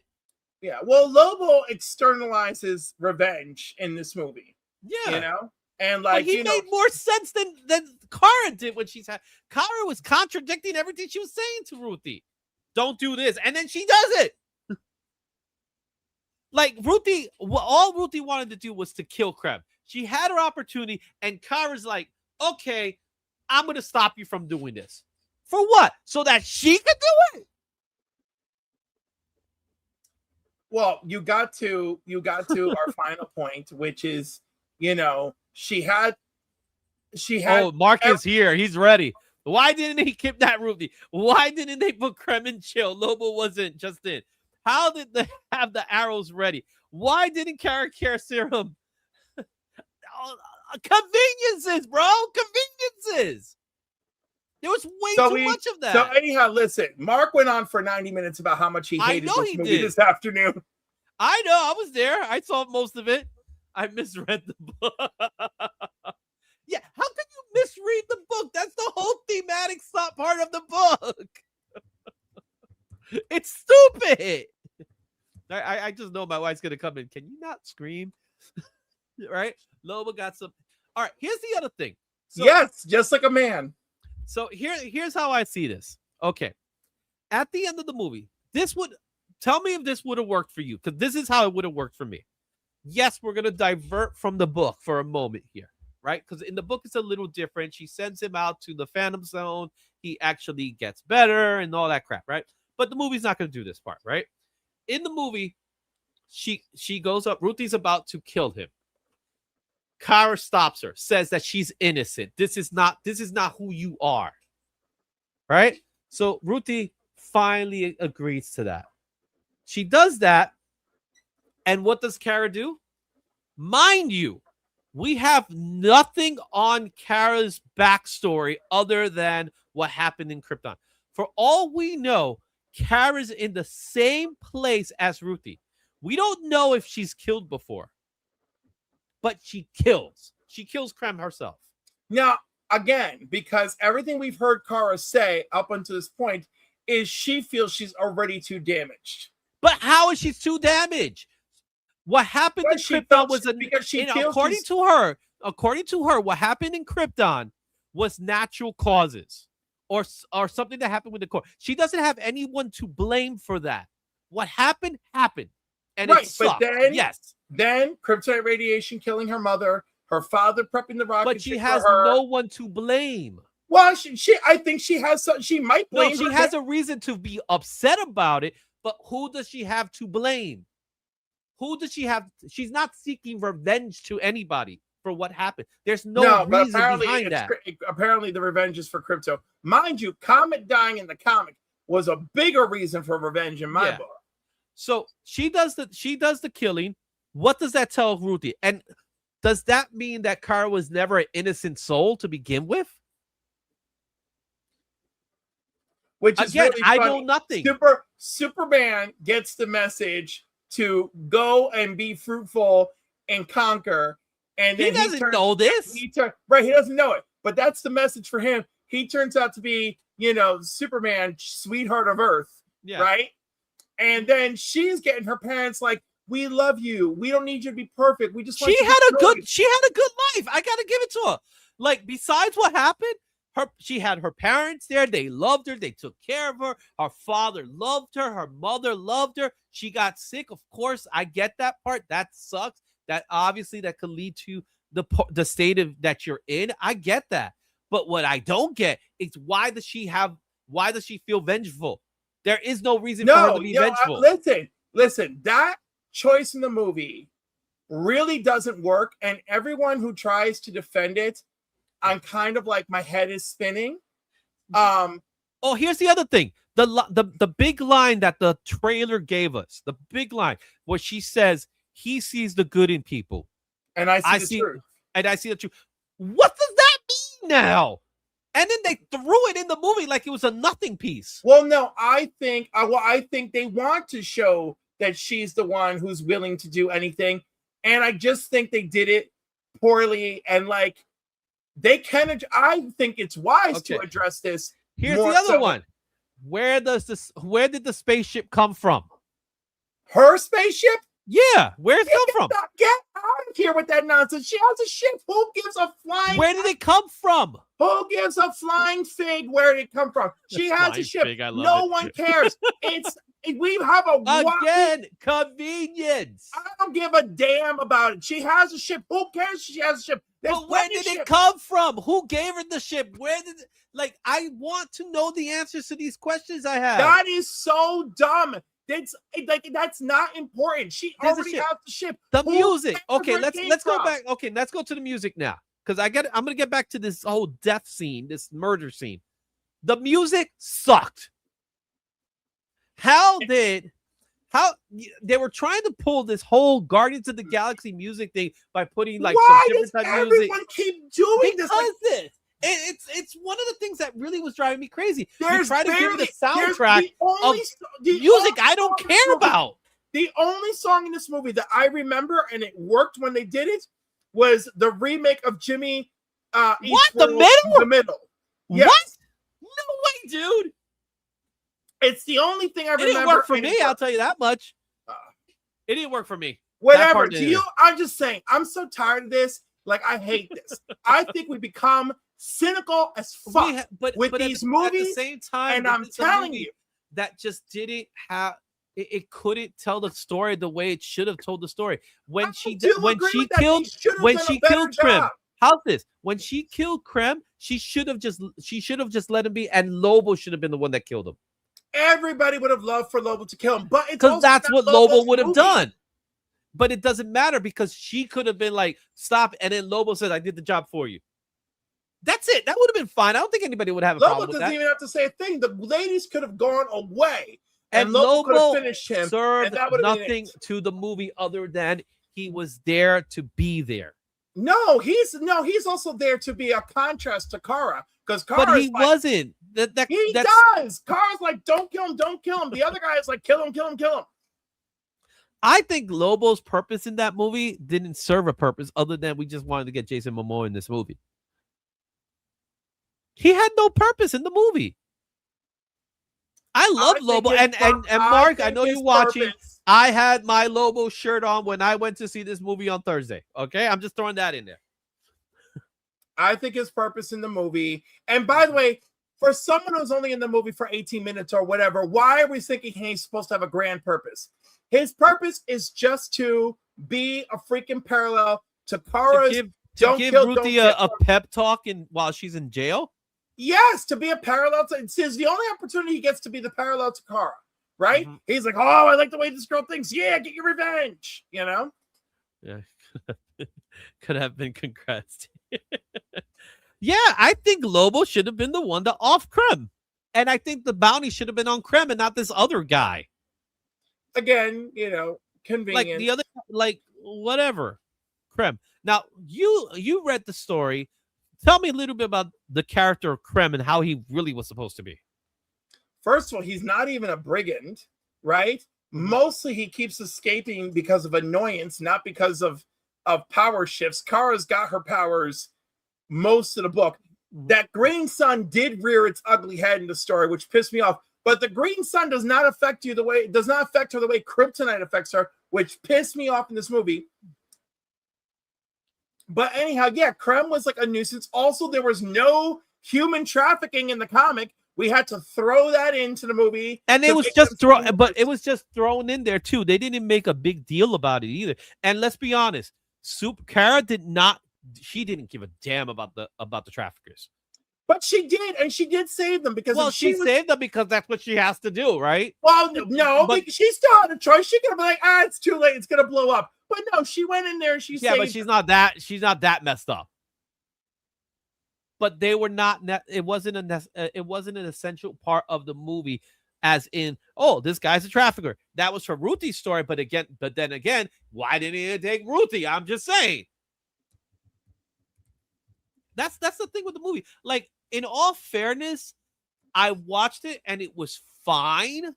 I didn't hate the movie, but the more I keep thinking about it, the more I keep seeing the problem that this movie had. Because we're fixated on them. Because we want it to be good. Well, yeah, of course we want it to be good. And also, I want James Gunn to not be an asshole. I want all the things. Okay. And by the way, I actually kind of like James Gunn. Okay. Like, you know, just like, don't tell me everything's the greatest thing ever. Just stop saying that, James Gunn. Just shut up. All right. Wait, they didn't want to cover genocide. What's going on? Yeah, I think I don't know. We have plenty of trafficking in the world. I think the movie covered that. You know, that the movie like knocked. Well, yeah, and it was a thing that was there. I don't think it wasn't something that was meant to be a big deal, which is kind of sucks when you really look at it.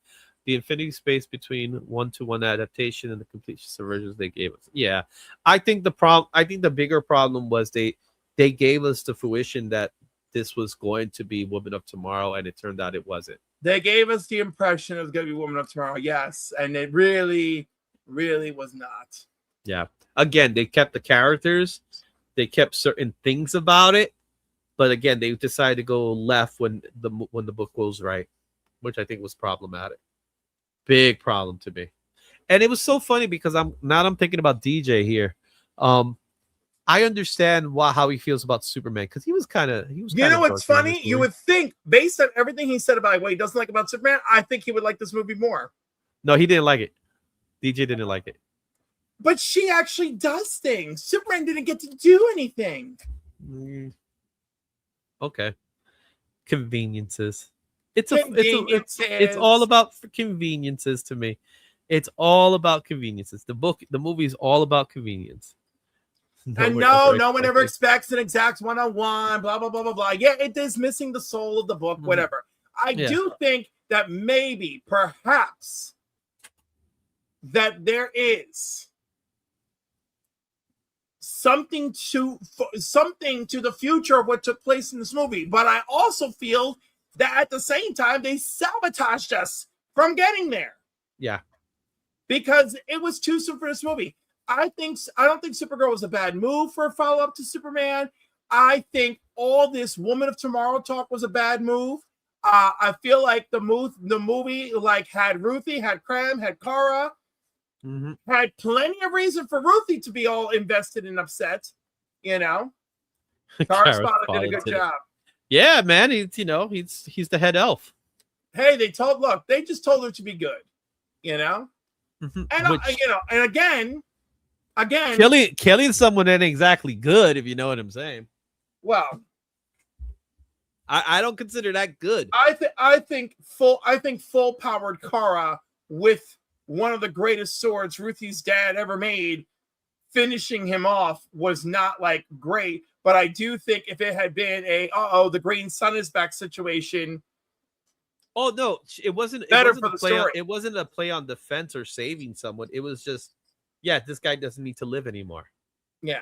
Which again, other people she played executioner. That's what she did. She was an executioner. Judge, jury, and executioner. Yeah. That's what she did. Did she have to do that? Not really. No, but as some people pointed out, well, then what's stopping her from killing Lex? I'm like, I don't know, Superman? Something? Well, I honestly believe they did this because of the Superman movie that's coming. I think Man of Tomorrow will address this with Kara. I wanted to. I think it successfully. Will. I think it will because we're gonna have the Brainiac story, and based on what I think, I'm not saying what I know, but based on what I think, we're gonna go with Brainiac was responsible for the explosion of Krypton. And then she's going to lose it. And then she's going to try to seek revenge too. That will be the revenge piece. By the way, some of the minions doing it. I'm just thinking about the actual minions. Did she kill any of the minions? I don't recall her killing minions. At the same time, again, we have no reason for her to be this way like this, especially if her father tells her to be good. Listen, she's suffered a lot of loss, a lot of trauma. She's internalized it. She feels she's broken, and but she has no one to blame for it. It doesn't matter. She feels, and maybe that's it. Maybe she just feels life is so just unfair, you know, and that there is no perfect set of rules. But like, Blue, thank you, Hyper Black Knight. We did it already for today, but thank you. I love it.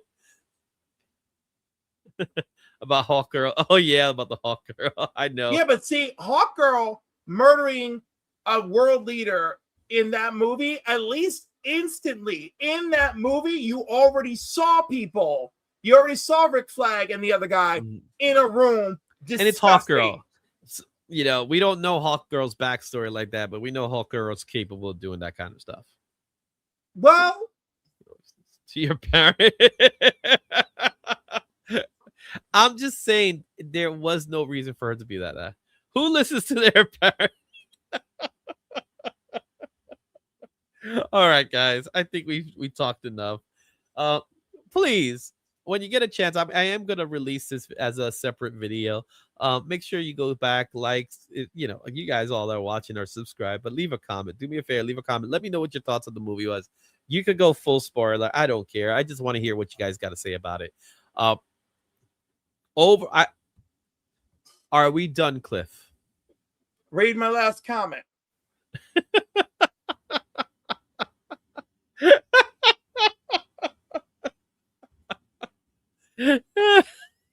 I don't agree.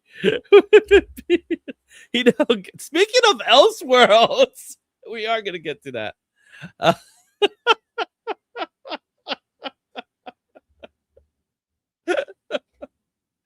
Oh my goodness. Oh man. I'm still laughing at that one. Exactly, Cliff. They were calling. All right. So let's see here. That was my comment on my stream today, Cliff. The horse is now dead. Yes. We are now moving forward. We're gonna get to our next section, our next segment of the day, and we decided we're gonna talk a little bit about some books you should read. We do have a sponsor for this segment, and that's gonna be Global Comics. So we'll talk a little bit about that when we get a chance to. But in the meantime, we're gonna do ourselves a nice little spotlight.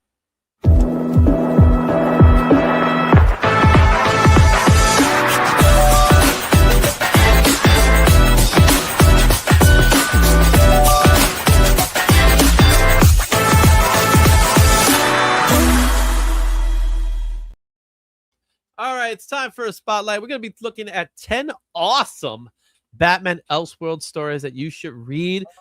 I would say they're just as good as Absolute Batman. And what's really cool is that all of these books, you can find them on Global Comics. Global Comics, like I said before, is sponsoring this segment. I want to give thanks to the guys at Global Comics. I had a conversation with them, and we do have a promo code for you guys, so you can read Absolute Batman as well as over 100,000 comics, which includes manga, webtoons. Fresh drops happen on a weekly basis. For $59.99, you get a gold membership, and that's $59.99 for the year. You also get, I believe, a 7-day trial period, so you could give it a shot. And if you utilize my promo code IzzyVerse, that's how you get it from $69.99 to $5.99. Do you have a Global Comics subscription, Cliff? Of course I do. What's your thoughts on Global Comics, bro? I think they're great. I love them. I love being able to get a chance to read comic books, right? And every so often I do read it. So you get to read some good old stuff. If you have a gold package, you can get some books, exclusive books that are part of it as well. They do have Marvel, DC, Image, IDW. They have a lot of them. Yeah, I got 35 minutes and I gotta go watch Mexico. That's right. Am I lying? Try it for yourself. I can barely afford to live. All right. So again, guys, thank you guys for Global Comics for sponsoring this piece. We really do appreciate it. let's get on to the books that we're going to go talk about. Starting with the first Elseworld book, and that is Batman Gotham by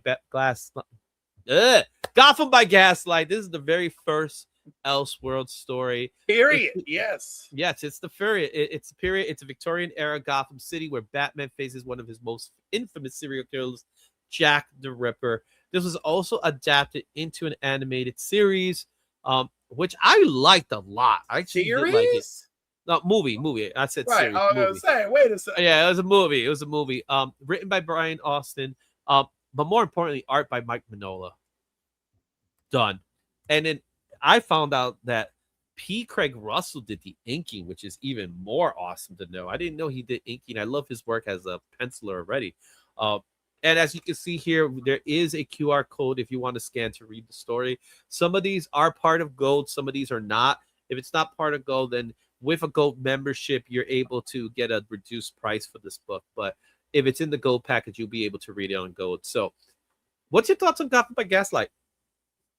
Gotham by Gaslight is great. It's simple. It's one book, right? Mm-hmm. It's Batman versus Jack the Ripper.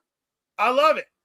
You know, what is it? Victorian era, right? Victorian era. Yeah, Victorian era Batman versus freaking Jack the Ripper.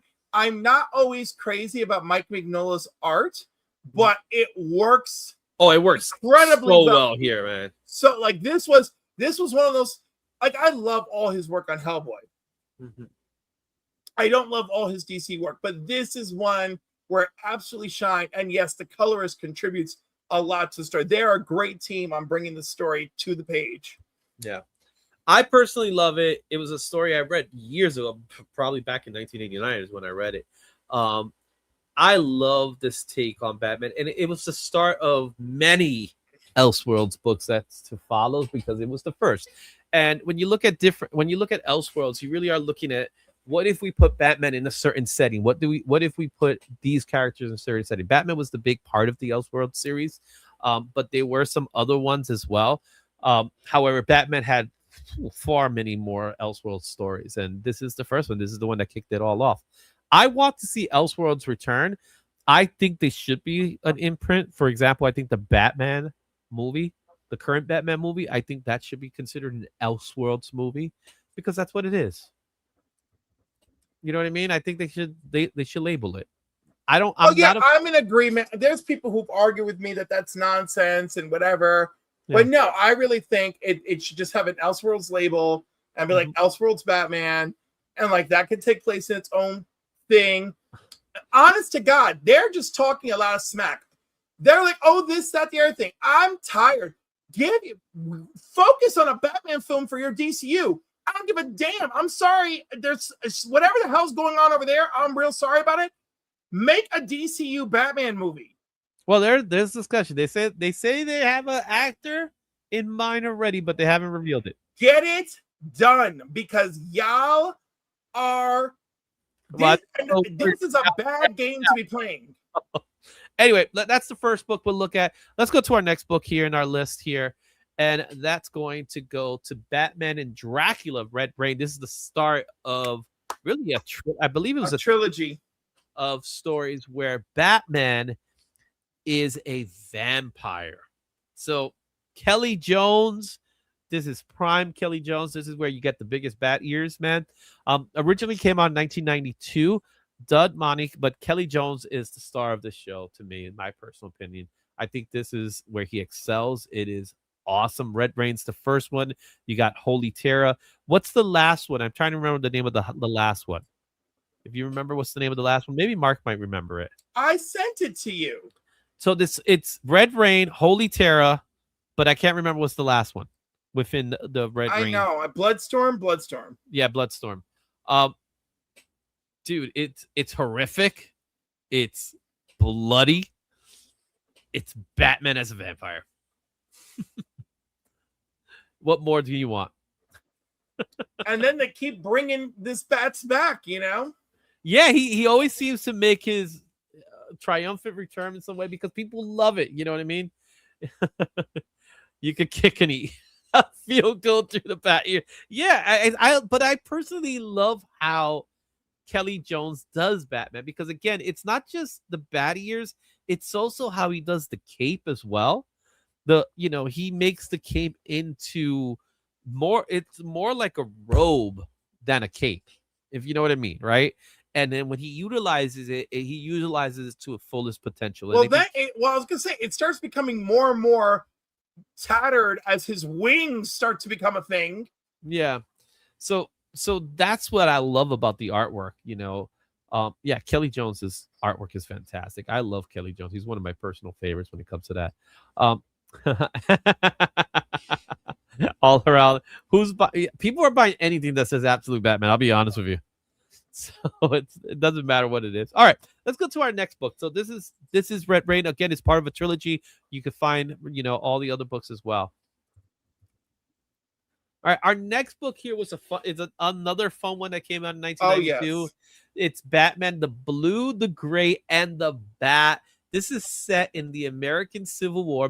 Bruce Wayne returns home after serving in the Union Army to find Gotham plagued by corruption and divided by chaos. Mounting the mantle of Batman, he wages a personal war against crime while becoming entangled in a conspiracy that reaches from Gotham's elite to the battlefields of the nation, blending historic events with Batman mythology. This Elseworlds tale often offers a unique Civil War era take on Batman. Look at the inker behind this one. Something about these inkers that are crazy to me. You got Jose Luis Garcia Lopez doing the ink. He's not doing the pencils. Alan Wise is doing the pencils, and he's co-writing the story with Elliot Maggin. So beautiful. Batman on the horse.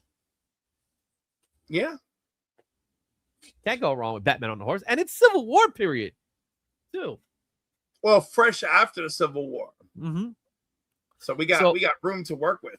Yeah, dude, it's so cool, man. I love looking at this. Batman also with a 6-shooter. Mm-hmm. Yeah, that Batman ain't afraid to kill, but these are different times. Yeah. Yeah, I reckon. Look at the colorist, though, for 1992, Digital Chameleon. Yep, Digital Chameleon did and we'll see Digital Chameleon a couple of times. All right. That will be the Reconstruction period. There you go. Mark dropping in the historical facts. All right, let's go to our next one. Our next one is Batman in Darkest Night. This came out in 1993. When a dying Green Lantern crashes on Earth, the Power Ring chooses Bruce Wayne instead of Hal Jordan. Armed with the ring's incredible abilities, Bruce becomes Gotham's protector while confronting familiar enemies in unexpected ways. As the villainous Sinestro exploits Bruce's grief and determination, Batman must prove that his greatest strength isn't the Power Ring, but the will to overcome fear and temptation. And there's 3 more Green Lanterns at the end of the book. Green Lantern Superman, Green Lantern Flash, Green Lantern Wonder Woman. And then he leaves to go to space, to go to Oa. And that's where the ending is. He's like, there's 3 protectors here on Earth who have their own powers plus the rings. So he goes to Oa. But yeah, he ends up battling Sinestro. Sinestro ends up kind of becoming his a Joker Sinestro hybrid. Yeah. What was so interesting for me about all this is I look further into the future where we get Sinestro Corp, and in the Sinestro Corp, the yellow ring actually chose Batman, and he had to fight against it. So Batman is considered, he's the creature of the night and all that stuff. I like that they're using willpower here in this story, even though it's long before what Jeff Johns was trying to do with fear and the yellow rings and things like that. So I think the dynamics of having Batman as a Green Lantern is very interesting, and I think it's something that could have been explored a little bit more. Mike Barr did a story. This is a one shot from multiples. I know we have there's a Superman version of it as well that I didn't touch on this one. I think that one's pretty from what I understand, that's more of a Superman than the Batman story, but it still falls under Elseworld, in that it's still Elseworld stories. This one specifically, I think it's just interesting how it works. I would like to have seen more of this character, and maybe even if you look at his mask, I think they could have kept the baddie ears, man. Just saying. It's Well, in right, it's but in the it's point in the was not mask. to. The point Mm. was that he didn't get inspiration from a bat. He got an inspiration from holy cow! I got this ring from another world. And now I can do this. So kind of like with Superman Red Sun, another great Elseworlds stories that I would love to see live action. We got the animated series was fantastic. The live action version of that would be amazing to me. I don't need that. I would love it. I don't I care. don't need it. I would Do love not. it. And get Henry Cavill to play Superman. What the hell? Might as well. I'm just saying. I would love it. You know you would love it if they did it. And you go watch it. You'll watch it and I would only love it and go watch it if like all the dominoes fell in order. But instead, all I see at the moment is somebody just took the domino box and dumped them on the table and nothing else. All right. Moving on to our next one here. And that is Batman and Houdini, the Devil's Workshop. Set at the turn of the 20th century, Batman teams up with the legendary escape artist and illusionist Harry Houdini to investigate a series of mysterious disappearances and murders in Gotham City as the pair uncovers a sinister conspiracy involving dark magic and deception. They must rely on Batman's detective skills and Houdini's knowledge of illusion to stop a deadly enemy before more lives are lost. This was written by Howard Chaykin, and Howard Chaykin wrote quite a few Elseworlds books. So what do you think? What's your thoughts on this one? It's Houdini and Batman. Who would have thought you needed that?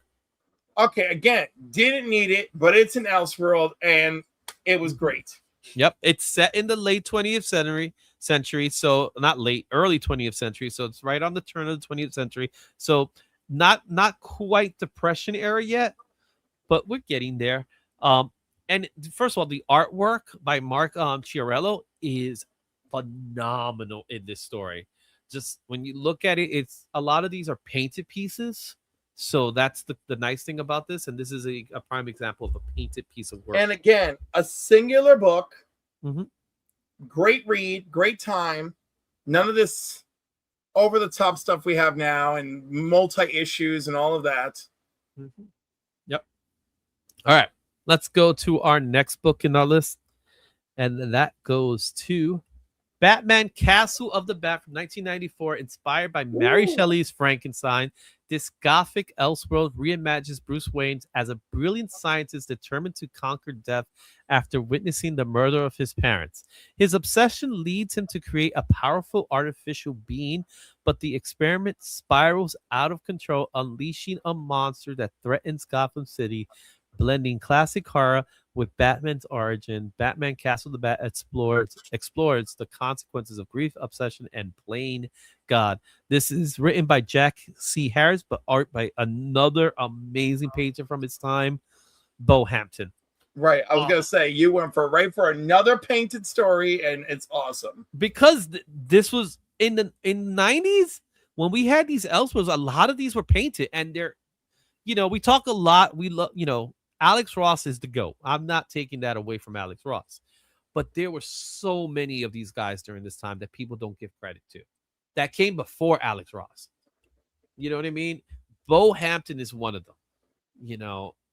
I love these artists. There was something pristine about these books because they were considered prestigious format too. So they were meant to be like beautiful books, great books. Quality paper was fantastic of these books, but as of today, no one really talks about them as much. But this one is super brilliant. Yeah, especially because who is the scientist in this book? do you know the answer? Bruce. He's the scientist. Bruce is. And who is it? Who is the monster that Bruce has created? Yeah. Whose brain is it? You tell me now. Thomas Wayne. Mm-hmm. He tried to resurrect his father, and it goes. Doesn't end up well, does it? No. All right. Moving on to our next book here. And that goes to one that you personally like, and that's Batgirl and Robin Thrill Killer from 1996. Hell yeah. Batman Hell yeah. uncovers a series of grisly murders that leads him to a Count Dracula and an arm. Oh, this is not the right. Oh, I messed that No, up. you got the wrong one. Oh, darn it. I didn't get the right comment. I should have put it. All right. We'll talk All about right. the story. Released in Checking again. 1997, Batman's mythology is set in a world of the early 1960s with a mix of noir crime fiction, beatnik culture, jazz clubs, and the dawn of counterculture. Written by Howard Chaykin, illustrated by Dan Baritone, which Another again, great one. painting, baby. Paintings. And All he had a very unique style, too. Yes. His style was very unique. When you see a Dan Bennington, you knew it, right? Because he did his style. I wouldn't. It was beautiful, but it wasn't like elegant. If you know what I'm talking about. No, it's not elegant, but it works for this storyline so well. Mm-hmm. And it's so funny because when we're introduced to Thrill Killer, right? Mm-hmm. It is through the eyes of Batgirl and Robin. First, Bruce is a young Gotham City police detective. Mm-hmm. And then you got to read all three to see what happens. Didn't he do DC annuals that year? They were all pulp here. Did Howard Chaykin do the DC annuals during that year? I know there's an Elseworlds year of annuals that we're not going to. Right, but the Elseworlds years. No, there's the pulp year of annuals might. I don't think they're all by him, but they might be all by him. Yeah. Mm-hmm. Okay. I have a lot of these Elseworlds issues. It's what I love collecting. Yeah, Elseworlds is a great, man, because what's so great about the Elseworlds series is the fact that you kind of could do what you want, right? Yeah. You don't have to worry about whether or not it's fitting. It's part of the continuity. You take it to a turn. Obviously, there's certain core themes that you stick to, but that's kind of the brilliance of an Elseworlds story, that you still keep to the core of who the character is. It's putting this character in this setting, and that's what makes the Elseworlds stories good. So let's go to our next one here. Hopefully the font works this time. Yeah. So this one's not exactly an Elseworlds stories, but at this point, the Elseworlds series has already been discontinued, which I don't know why they did that. I hope DC brings back Elseworlds, but Batman White Knight, which was originally published in 2017, I feel like that's actually almost 10 years now. Wow, it's crazy how time flies. After years of battling Batman, the Joker is cured of his insanity and returns to society as Jack Napier. I love how they use this guy's name from the movie. Determined to prove Gotham's Dark Knight has become part of the city's problem, Napier launches a campaign to reform Gotham while exposing the destruction caused by Batman's crusade. As public opinion shifts and Bruce Wayne's methods are questioned, the lines between hero and villain blur in this critically acclaimed reimagining that challenges everything readers know about their iconic rivalry. This may not be this is not an Elseworlds story.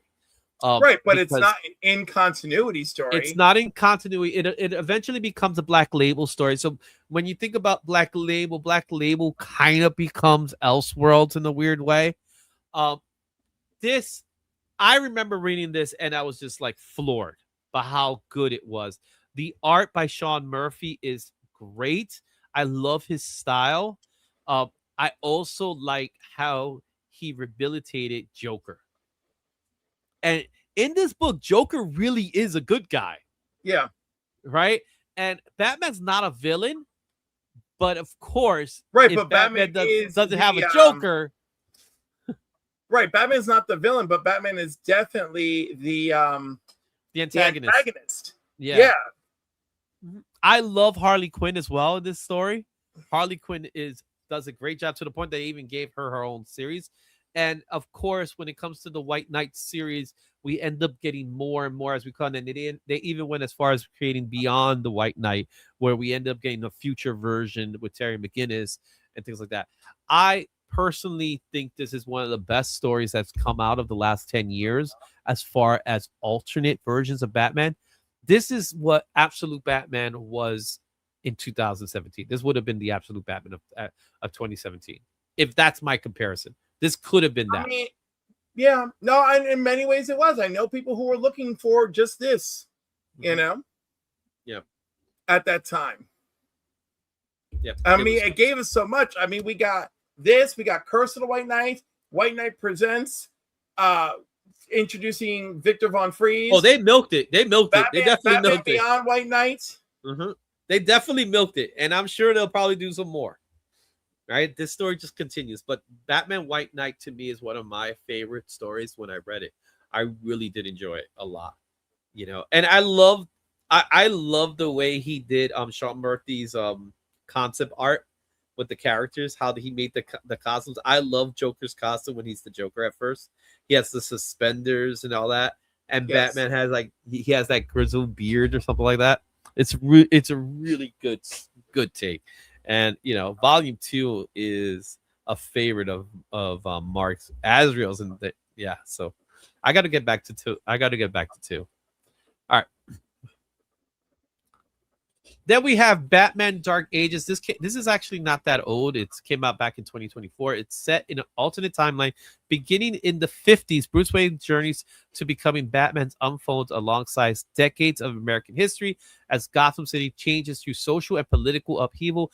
Bruce confronts corruption, organized crime, and personal tragedy while forging his own path as the Dark Knight. Blending Batman's mythology with real historic events, Batman Dark Age offers a unique and grounded reimagining of the Caped Crusaders' legacy. Written by Mark Russell, art by Mike Aldrin, with colorist Laura Aldrin. This is another one of those takes.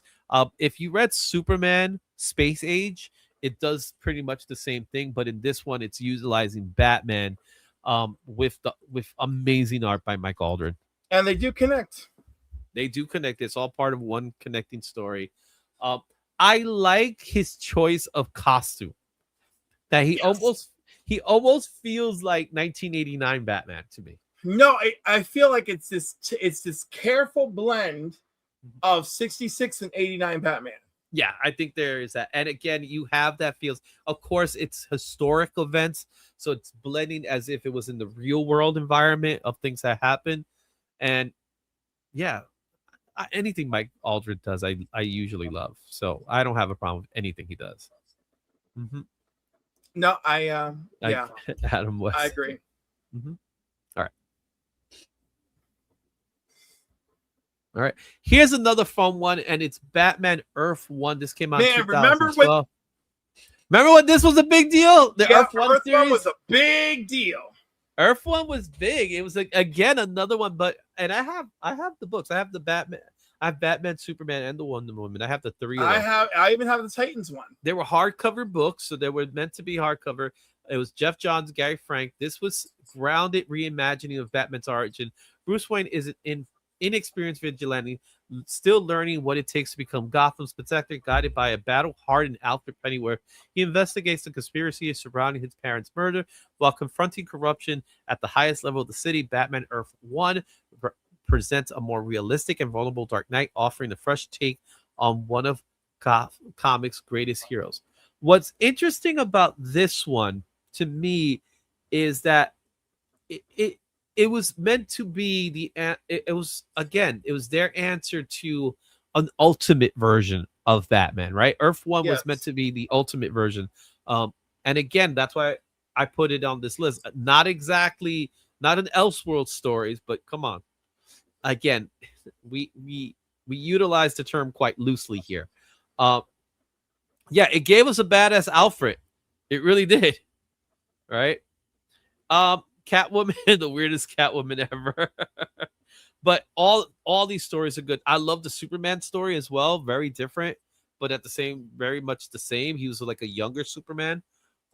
This one was interesting because they did keep a lot of the same themes of Batman, but like we said, Pennyworth is a little more harsh. He's more of that CIA agent style character than he was in previous versions of Batman, and it was. I don't know why it didn't go any further than it did, when it probably should have. It had a couple of volumes, I think, right? Yeah, there was a couple of volumes of Earth 1, but there was and Superman and Wonder Woman, but I think it was all because it was all Jeff Johns' work, and it's kind of like when Jeff Johns was out, he was out. This was out. That's how I see. You know, who's to say? Who is to say? All right. But it was And interesting. yeah, and our last one, which I had to include it there because I had to. Absolute Batman. Year 2024 just came out 2 years ago, set in an absolute universe. Bruce Wayne grows up without the wealth and resources of Wayne family, forcing him to become Batman through grit, intelligence, and relentless determination, facing a dangerous new Gotham shaped by corruption and powerful enemies. This bold reimagining strips Batman to his core while redefining his origin, allies, and rogues for a new generation. I think when the smoke clears, Absolute Batman is going to be one of the biggest things we've had in years. It's at that point already that it's just the price of it alone is huge. And I know I know your feelings towards it. Listen, I still think the pricing is outrageous. I think it's beyond insane, and like, you know, I can't be everywhere. I can't be everywhere. You know, I'm working these streets. I'm working these streets trying to make sense of this. All right, and I can't. I can't make sense of it. It's just, I think it's a Batman for a new generation, and that's fine. And it'll be interesting to see how long that plays out for, or mostly I say 5-year period. I honestly think it's gonna be a 5-year period. Right, and then it may just turn back to dust, or it's gonna turn into a Miles Morales level thing. I don't know. Well, it all comes down with Scott Snyder's take, right? So, as I mentioned, with Jeff Johns being so attached to Earth 1, is Scott Snyder so attached to the Absolute Universe that when Scott Snyder finally goes away from it, which there's no signs that he's going to do that anytime soon, when he goes away with it, does he take it with him? That could be the moment. I mean, I don't know. Also, maybe they're paying him really well to stick around. So I think he's being groomed to be the next Jim Lee. Who is Dragotta? No, I'm thinking Scott Snyder. No, as I'm talking about role in DC in the DC publishing department. Does Jeff Johns' old role exist anymore? No, I think Mark would probably know more role, than me. I think his role was gone, but he was supposed to be the liaison for the movies and TV, wasn't he, Jeff Johns? Right. That was kind of his role. He was like a liaison. No, more than a consultant. I think the liaison, like he's supposed to be the guy, kind of what Tom Key. Tom Key was a consultant, but Jeff Johns had a job, you know. But there you have it, guys. Again, you could read all these books by downloading the Global Comics app. You can read Absolute Batman as well as 100,000 other comics, manga, and webtoons. They drop weekly. Just for $59.99, you can get a gold membership for 1 full year using promo code IzzyVerse. You'll also get a 7-day trial period. So if you want to give it a shot, give it a shot. All you have to do is scan the QR code. Again, I love reading Global Comics. It's one tool I have on like all my devices. So I'm really happy, and I just want to thank the guys at Global Comics for it. And with that said, that was 10 awesome Batman Elseworlds as well as Absolute Batman. You left out Leatherwing. I know. I did that on purpose. You always leave something out that I really like, you know? Including Damon, Wolverine, and Hercules. That's my favorite. You're still with that. Wolverine and Hercules. Well, let's talk about Captain Leatherwing for a second. Captain Leatherwing was part of the Elseworlds annuals. So yeah. I was trying to find more information of it. Unfortunately, was one that's not. He's also, I think it's the Red Scar or Scar of the Bat. One of those. He has a standalone Elseworlds. Yeah. So I couldn't find it. Pirate but Batman. You might be able to find it there too. But there you have it, guys. Those are all the books that you can actually read every single one of those books in Global Comics. It's there. Some of them are part of the Gold package, some of them are not. But with Gold membership, you're entitled to discounts as well. And a lot of these books are very affordable. So thanks everybody for doing that, for being a part of it. So woohoo! We did it!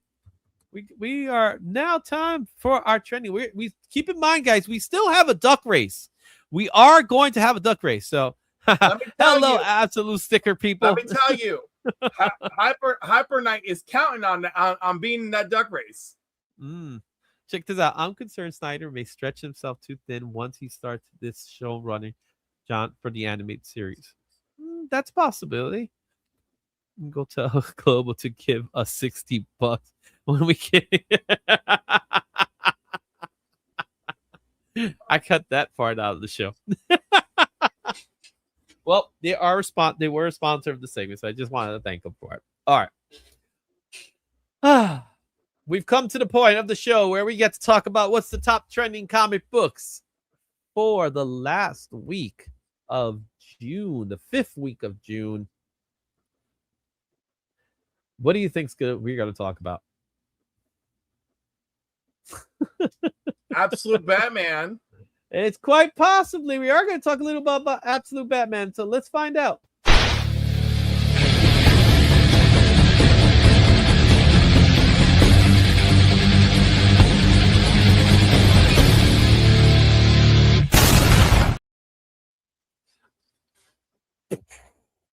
Ooh, that looks Hey, cool. look, it's your buddy Rom. Yeah, and you know what's so nice about that?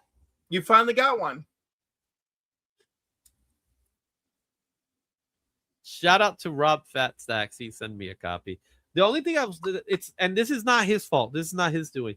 So he put it in the packaging, and the numbnuts at USPS decided to put this in my mailbox. It's it's curved, but I think the book's intact. I want you to know recently, yesterday, this package, which contained 6 comic books from Lone Star Comics, aka my comic shop. So I had it sent to my office. Yeah. And we have a mailbox right outside the office and a door right there that you can knock on that they've used many times.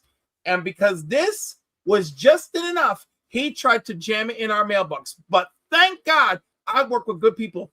The receptionist in my office was on it, and she ran out that door and snatched this box from his hands. Oh, they curved your package too? Bruce. Sucks, man. That's not what he means, Izzy, but okay. He means God curved his package a little bit. All right. So we got 3 or 4 books here, all of which have some purpose behind it. Go ahead, Cliff. Tell me a little bit about it. All right. So Rom, the grab bag goodness is still on, the blind bag that is. And of course, Rom will appear in Void Rivals, right? Oh, I thought you were going to say something like he was going to be in Doomsday. Absolute Batman doesn't stop delivering. And now with new, ridiculous, outrageous, and so dumb of you people to pay $600.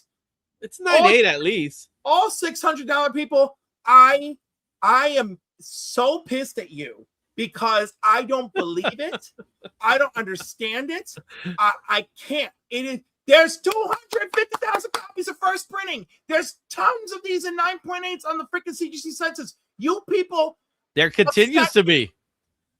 So, wait, before you even get to the next one, the one that's the Akira cover, right? Yes. Which I have. I sent the CGC. I'm waiting for them. Yes. That's currently going for $1,500. Okay. So moving right along to Azrael. Now, Azrael, the original Azrael, Jean-Paul Vallée's father, who I'm sure we're just going to skip to Jean-Paul Vallée in the animated Nightfall movie, which is supposed to be a 3-part trilogy, exciting for all of us. But congratulate Jeremy Adams, our boy. Right on, Jeremy Adams. Love you, baby. Hope to see you this year. Now, we all saw that trailer, and we saw a badass 2-second clip or 3-second clip of Azrael. So just a quick clip, too. That brings us to this $5 bin darling onto this list. And then, of course, no one was expecting Mark Spears to finally get a Marvel cover. I knew it. I know, Izzy, but how long did you know? Like 3 fucking days? I don't even want to know. No, I knew it since cover price. Okay, fine. What does that mean since cover price? So remember, he was a guest on Cover Price when the blind bags. Okay, I beg your recall. Anyhow, whatever. So the point is, if y'all knew, you knew. If you didn't, you didn't. By the way, that's the what? That's the 1 in 100 virgin?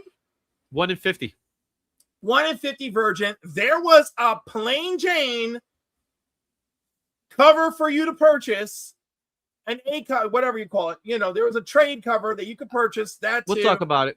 We'll talk about it. The point being, if you really love this Magic the Gathering thing, fine. If you are psyched about Mark Spears, love it for you. And if you're psyched that this is his first cover for a Marvel title, awesome. Is this a trifecta worth bringing to the table? I think so. I love you, Mark Spears, and I love everything you do for this community. All right, so let's go with this. Let's go into our honorable mentions. Thank you, Cliff, for giving us the heads up. Hey, look who's in the house. We got Farsender. Hey, how you doing? All right, honorable mentions for this week, starting with our first book, which is not populating now. Come on. There you go. Fireborn issue number 3. We also have Web of Spider-Man 36 and Final Boss number 1. Let's talk a little bit about these 2 books here. So starting with Fireborn, tell me a little bit about Fireborn. Fireborn is from the world of Lost Fantasy. If that is not enough to get you into it, I don't know what else to tell you. All right. Yeah, I'll pick it up now. You're sleeping on this.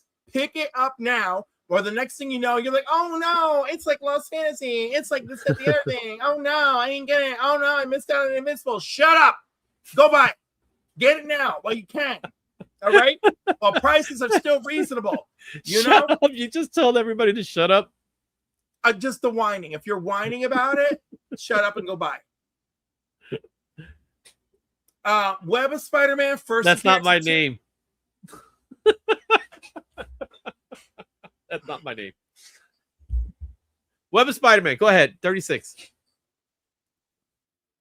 You don't know about that. No, of course I know about it. I'm just shocked because you brought up Mark for no stupid reason. I don't understand. I have to iterate that that's not my name. That's all. But that isn't a name. He's like Raider. Izzy just be saying Ish. That he didn't call you Ish. Okay, but that's not my name. It doesn't matter. We refer to as Izzy. Who has not referred to as Izzy? Okay, let's refer to Web of Spider-Man 36. Web of Spider-Man 36 is the first appearance of Tombstone, who has actually been confirmed for Spider-Man Brand New Day. And Jean Grey. Fuck off with Jean Grey. Hey, you only allowed one. This was the second. This is my 6th one. I've been on a tirade tonight. Tirade. Anyhow, and last but not least, Final Boss by Tyler Kirkham. Tyler Kirkham has special news coming about Final Boss. It's very exciting. If you haven't picked up a copy yet, I recommend you do. And also, if you really want to throw in a little more on your investment, he still has different copies available on his website of issues 1 through 6, I believe. So you could get a remark or a signature, whatever he still has available in stock. Highly recommend and totally worth being an honorable mention. Thank you. All right, let's go do this. Let's go into the list.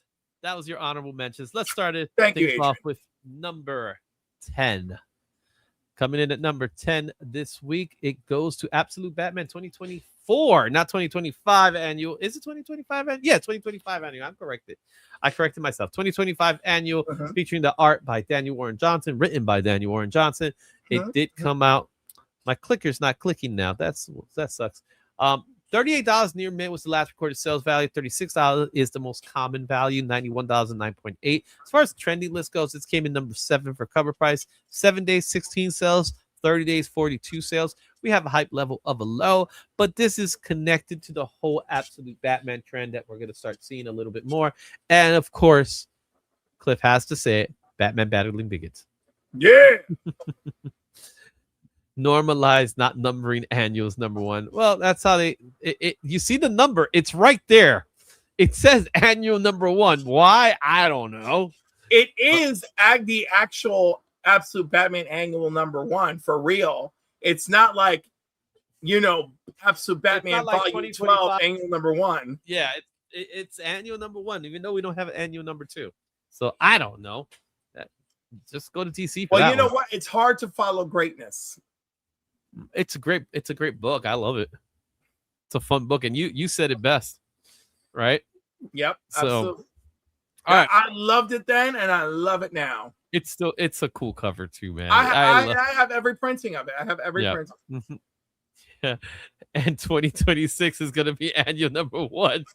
I don't know who's this. I don't know. Who is this guy? Who's that? Just saying. Okay. Anyhow, what's at number 9? Number 9. You know I'm hungry, right? Coming in at number 9, we have ourselves Batman Sword of Azrael number 1. This came out back in 1992 for DC Comics. $8 near mint was the last recorded sales value. Most common fair market value is $13 near mint, $143.9.8. As far as trending list goes, it was number 3 for Key Collector, number 8 for CBSI and Cover Price. We have 7-day sales of 9 sales and 29 sales within the last 30. Hype level is at a high because it is connected to all this talk of Nightfall. It also made all 3 of the trending lists. How it made all 3 of the trending lists with the sales being what they are, I don't know. They have their figures. I can't really vouch for that, how that works. But what I can tell you is it is trending because of the Nightfall trailer that we got. And we had our first glimpse in animated format of Azrael, and it looks glorious.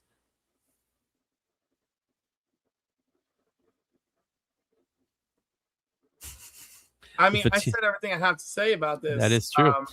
So, like, yeah, Quesada artwork, hell yeah. Quesada artwork is. I love Quesada during this time. In prime fashion, by the way. Yeah. Prime fashion. I loved his style back then. And also, like, this was a big deal when it came out. Mm-hmm. Y'all will enjoy this. Let's not forget Denny O'Neil was the writer. Exactly. Denny O'Neil, hard traveling heroes. Denny O'Neil did this. All right, we're good. You're in good company. He's also responsible for that Wonder Woman, if you know what I'm talking about.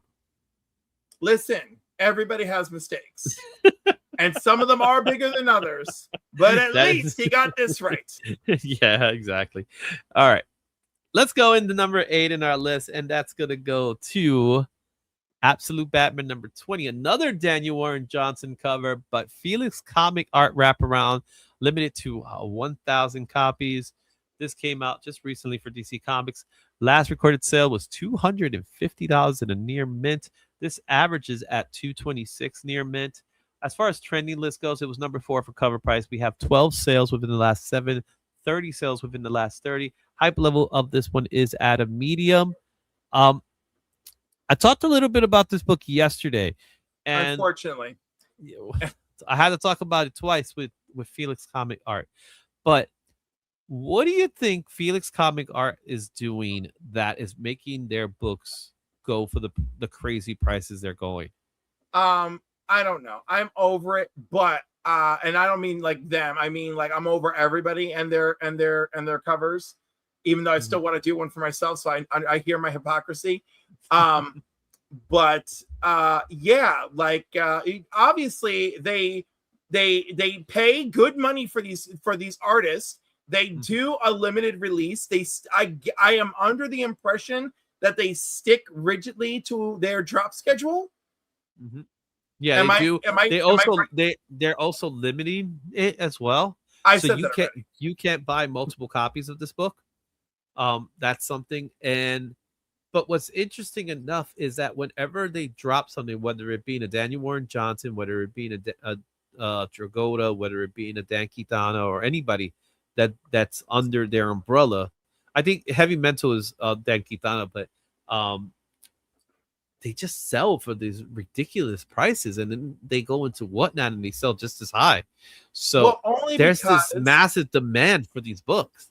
Well, because the limit is real, and because they are paying some of the most. But so is some of the other books.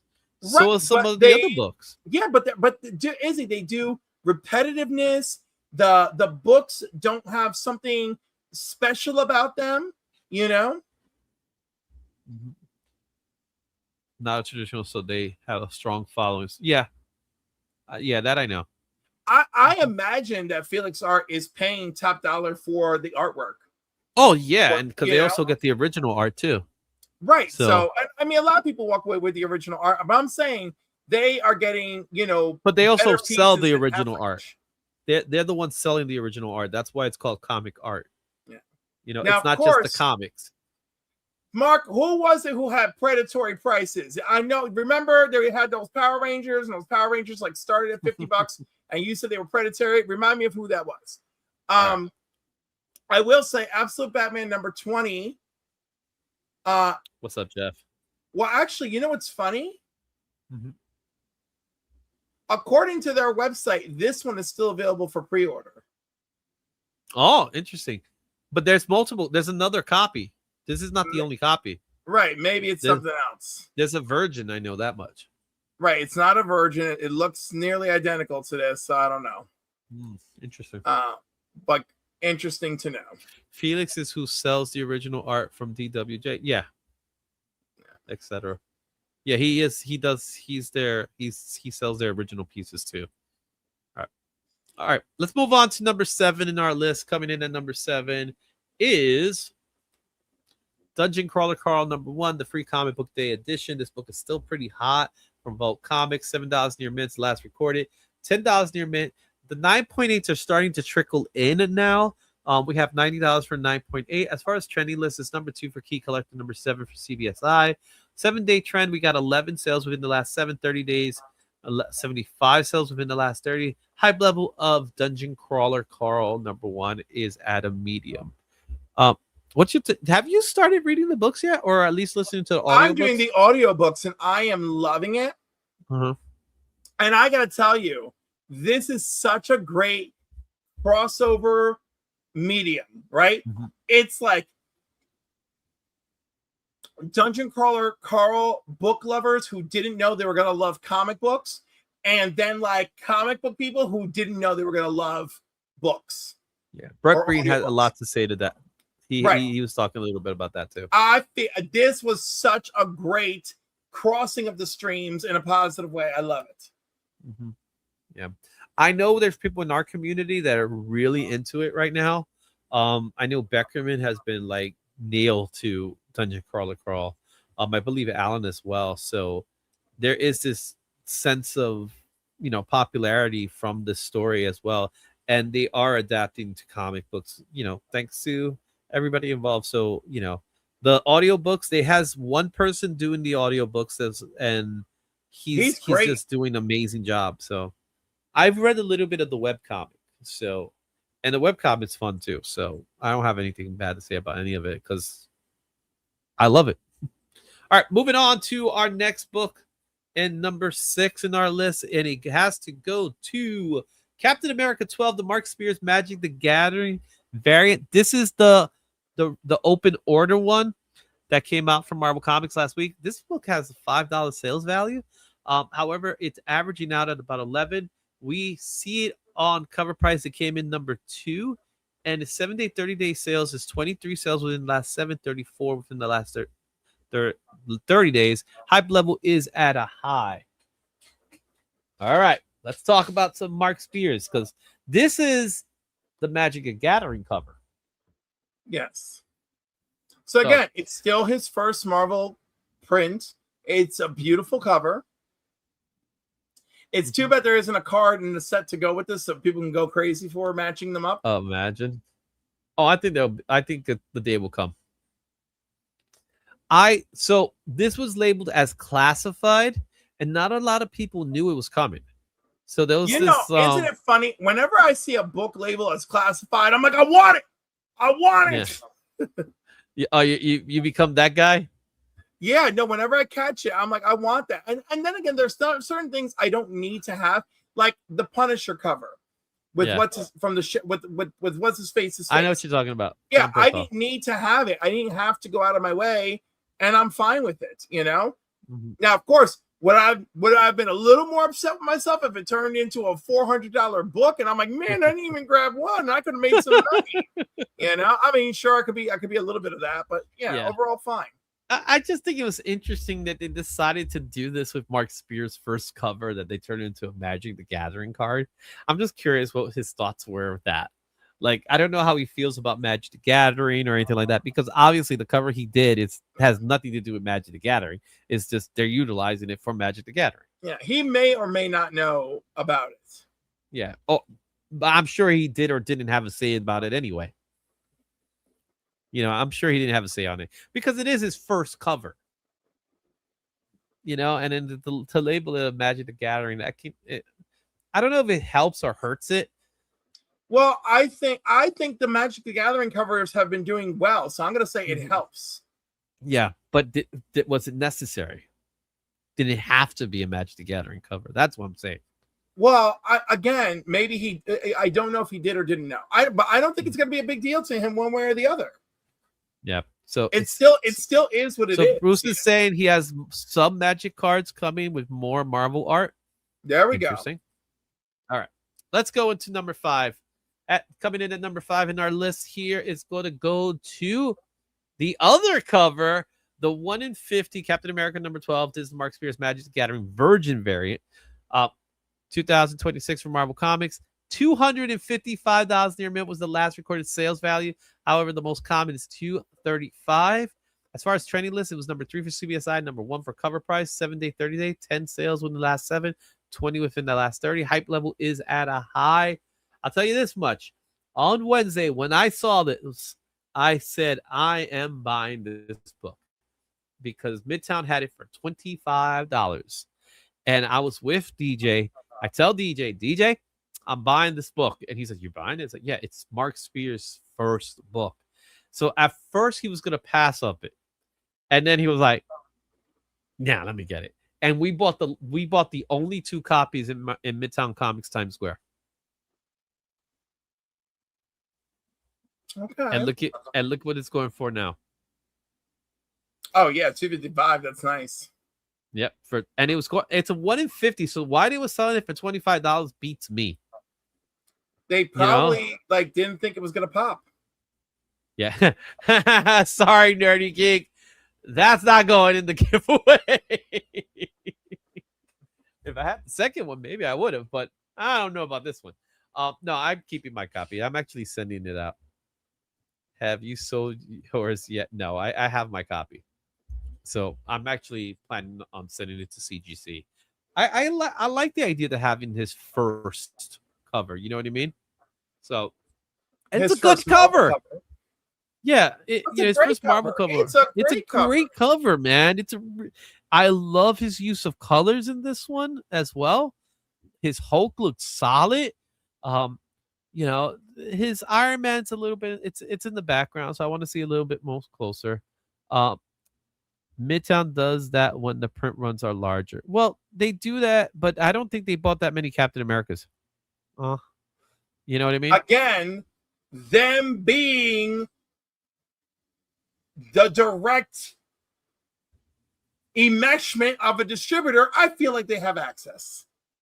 Oh, yeah. I think they had multiple covers, but I don't think they had a large supply. You know what I mean? So I think they had plenty. Well, keep in mind, they also sell online. So depending on how many copies, again, I can't see them buying that many Captain America books. But yeah, 1 in 50. Did they buy 400? Did they buy 500? Even so, you get what I'm saying? So could they end up with extras because they're Midtown Comics? Because they're Midtown Comics, and because they're also kind of sort of lunar? Maybe. Maybe. All right. It's possible. And coming in at number 4 in our list, it goes to. Look how slow this is. Why are you not clicking? Look at this, making me wait. Come on. Absolute Evil number 1. Oh, look who's back. Absolute Evil's back, baby. Yep, Absolute Evil. Why is the clicker not working now? All right, $15 is the last recorded sales value. The most common is $15. $89 for a 9.8. As far as trending list goes, it's number 4 for key collector, number 10 for cover price. 7-day, 30-day, 20 sales within the last 7, 41 within the last 30. Hype level is at a medium. So, why is this one here? Well, again, Absolute Green Arrow is kind of taking off. This is where Oliver Queen is murdered. It also gives us the introduction of this absolute evil Justice League. It also gives us the introduction of Hawkman. Yada yada yada. It's a good book. Yeah. The fact that it's still here and it still makes this list like week over week, it's been in the list a couple of times already. It's just another one of those one-shot books that from the Absolute Universe that people seem to grab because everybody has kind of like the ongoing series, but when it comes to one-shots, not everybody picks up one-shots.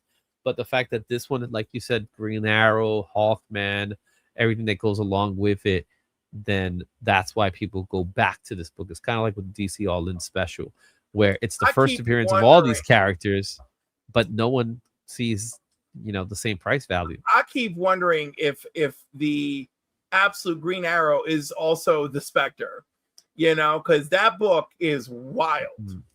And when he shows up for the kill, also first Joker. Oh, right. I guess. Sure. Yeah. Who knows? He could be the Spectre. He's I don't think anyone genuinely thinks of this as first Joker, though. Well, you also could look at Arkham M. Yeah, but that's more of an origin. Yeah. It's all after crazy. It's after we meet him, so I don't know. Yeah, it's all sorts of things.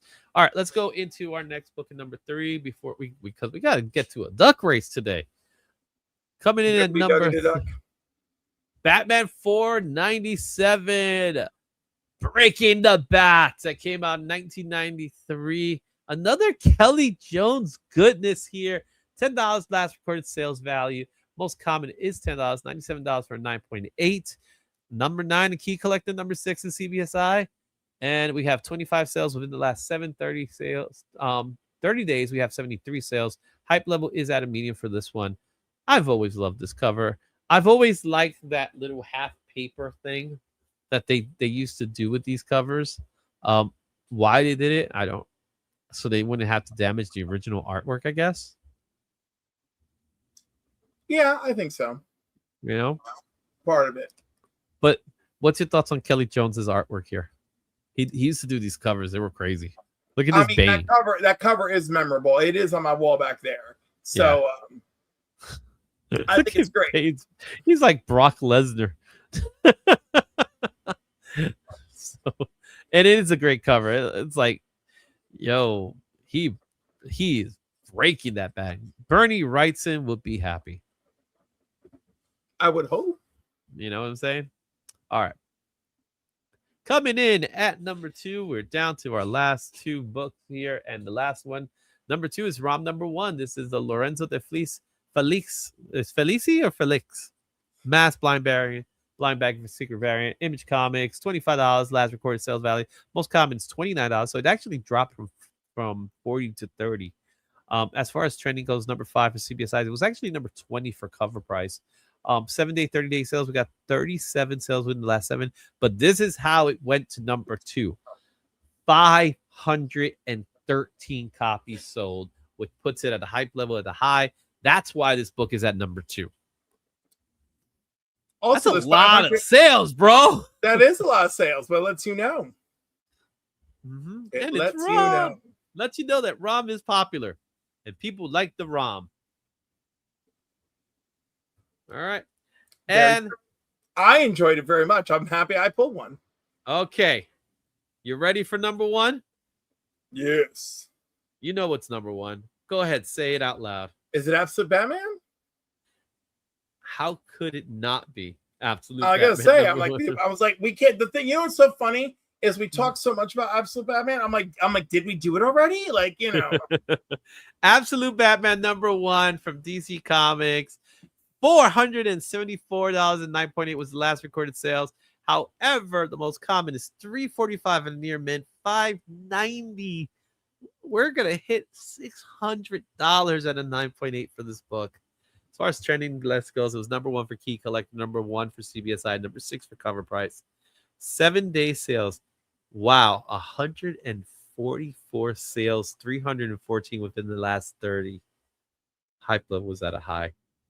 It's very popular with people who have money to burn.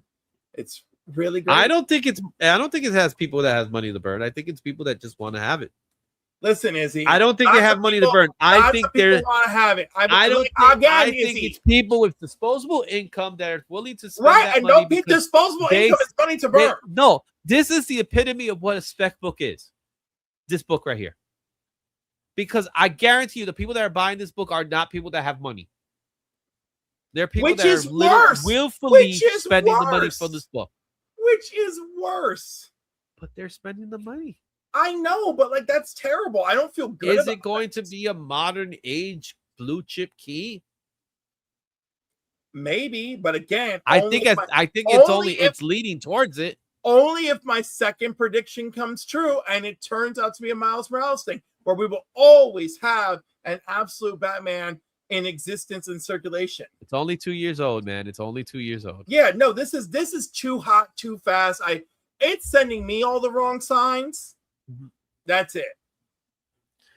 It's the #1 book, and we all know why it's #1 because of that animated series, and everybody seems to gravitate towards this book in such a way that we haven't seen in a long, long, long, long time. I think the animated series information ramped up those sales. Let me tell you. Oh, no. Yeah, absolutely. No, without a shadow of a doubt. But the sales were already hot because when you look at it, the animated series information came out this week. Within the last 30 days, the 314 copies sold. So that was before the animated series announcement.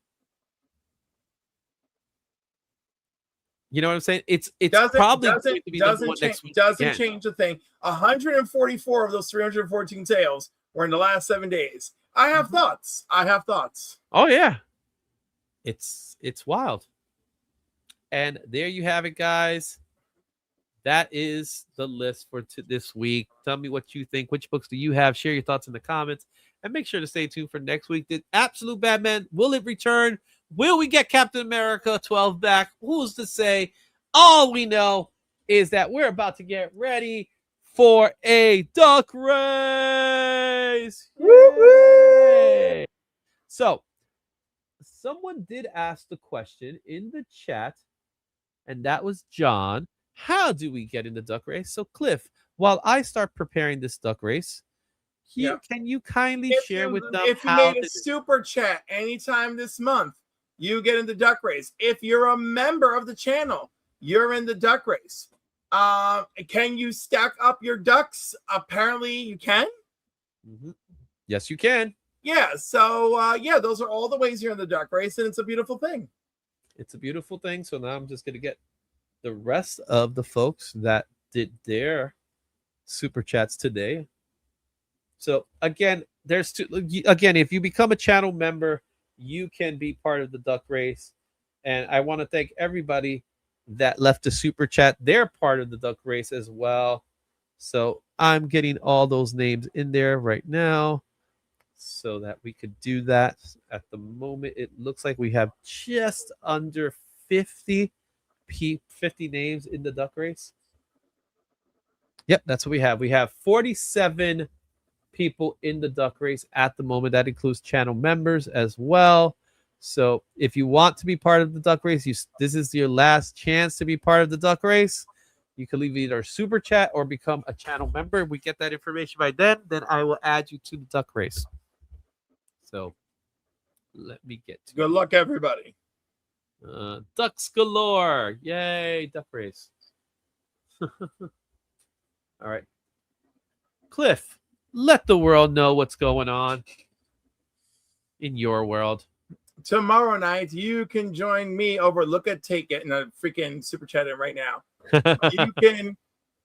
You can find me tomorrow at the Council of Comics at 8 p.m. live for the Council Hangout.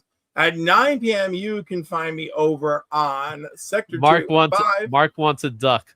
Tell him how he gets a duck. Mark, get a super chat to get a duck. Super chat, or you gotta be a channel together. Mark and I together will be on Sector 2815 tomorrow night. Really? You guys get to? I gotta be on that soon. It's been a while since I've been on the show. We're gonna be playing Guess That Key, the greatest consecutive, consistent comic book game currently on the YouTube. On the tubes of you. It's got to meet all the criteria I listed. Remember that. All right, so let me get this here. And of course, you can find me again over on the Council of Comics, 5 p.m. Sunday. And we're going to be doing the second of my 3 1981 movies, Possession with Sam Neill, German film. The Berlin Wall is still up. The movie is about a great many things. Very exciting. And also, you can find me doing Comics and Coffee with Cliff, 10 a.m. Eastern, Sundays. Reach out, Izzy. We love to have you back. Yeah, man. It just all you gotta do is just let me know. I'll do it. I love doing that show. Just talk to Paul, Izzy. Damn it. I don't. Paul calls me. He just sends me a message, man. That's all.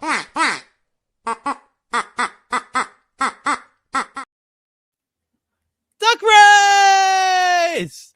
Damn it. I need a cheesecake. Oh, I'm ready. All right, guys. It's time for the duck race. We have 48. Why is this load? Why is this not full super? Okay, let's shuffle. Right? Tell me how many shuffles you want. 1, 2, 3, 4. Tell me when to stop. Stop. All right, let's do this. The duck race. Oh, look at that one. That duck got a big beak, man. Well, he's a snowman duck, so that's why. Yeah. It's a parrot beak. That's what it is. Oh, it's Patel's, and it's so early in the race. It is early in the race. Comic verse. You got Daniel Carpenter, Garfwan there. Look at Black you. You got a few. Curling up. Yeah. What else we got going on here? If Nerdy Geek wins again, that would be crazy. Well, apparently this is the only place he can win. So I've tried so many times to get him to win over the council. All right. And look at Cliff. You got a bit of a lead with DVH. I don't know. We're at 13 seconds. You and DVH are like neck and neck. Look at that. Oh, wait. Look at Alex. I think Alex is coming in. There's another one. Oh, wait. Patel's coming in. Oh, good job. Heriton Patel, congratulations. You win this month's giveaway Rat Pack. That's cool. I'm generally happy for Patel. So he's a good guy, man. With that said, guys, we're gonna let you go. But again, we gotta let them know about our news for next week. Oh, next week we'll be off. So but that's okay, because Izzy will have a very special Heroes Con video waiting for you. So next week is my daughter's birthday on the day. So we're going out that day. I will not be doing a live stream, but what I will make sure is at the same time you will have a show to watch, and it's going to be the Heroes Con show, complete with interviews with Brett Bean, Jenny Frizen. There's a short one. There's one with Arthur Adams, but unfortunately I had to cut it because something happened with the audio. So it sucks because it was a pretty good interview. I'll probably get another one with him when we get to Terrificon. So be on the lookout for that. It is going to debut on Tuesday at 7 p.m. Eastern. You're more than welcome to leave your super chats. If you leave the super chats, I'll make sure we'll add books to next month, because next month is going to be Spidey month. So I'm gonna get Spider-Man books for the month. So that's what we're gonna do. Hey, speaking of Spidey, we got Spidey powder tumblers. So next week is going to be Spider month, in which I'm going to add a lot of spiders theme stuff in the books, in the pack. So if you leave your super chats next week, I'll make sure to include what's going to be added in there. So until then, I will see you when I see you. Cliff, let the world know about you before we go. Again, I'm every other place that comic books can be found. And next week, when you're done watching this video, come join me over at Whole Yeah Comics. All right, guys. And we'll see you next time. We love you. Bye. Read your comics. I think this is it. I think you're about to go home. Okay. Look, thank you Thank you. Thank you. Thank you. Thank you. Thank you. Thank you. Thank you. Oh, thank you. Thank you. Thank you. Thank you. Thank you. Thank you. Thank you. Thank you. Thank you. Thank you. Thank you. Thank you. Thank you. Thank you. I never said thank you.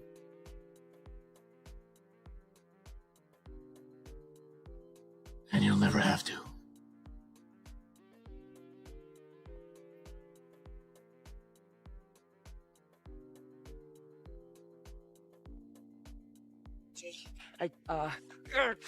Thank you, thank you, thank you, thank you.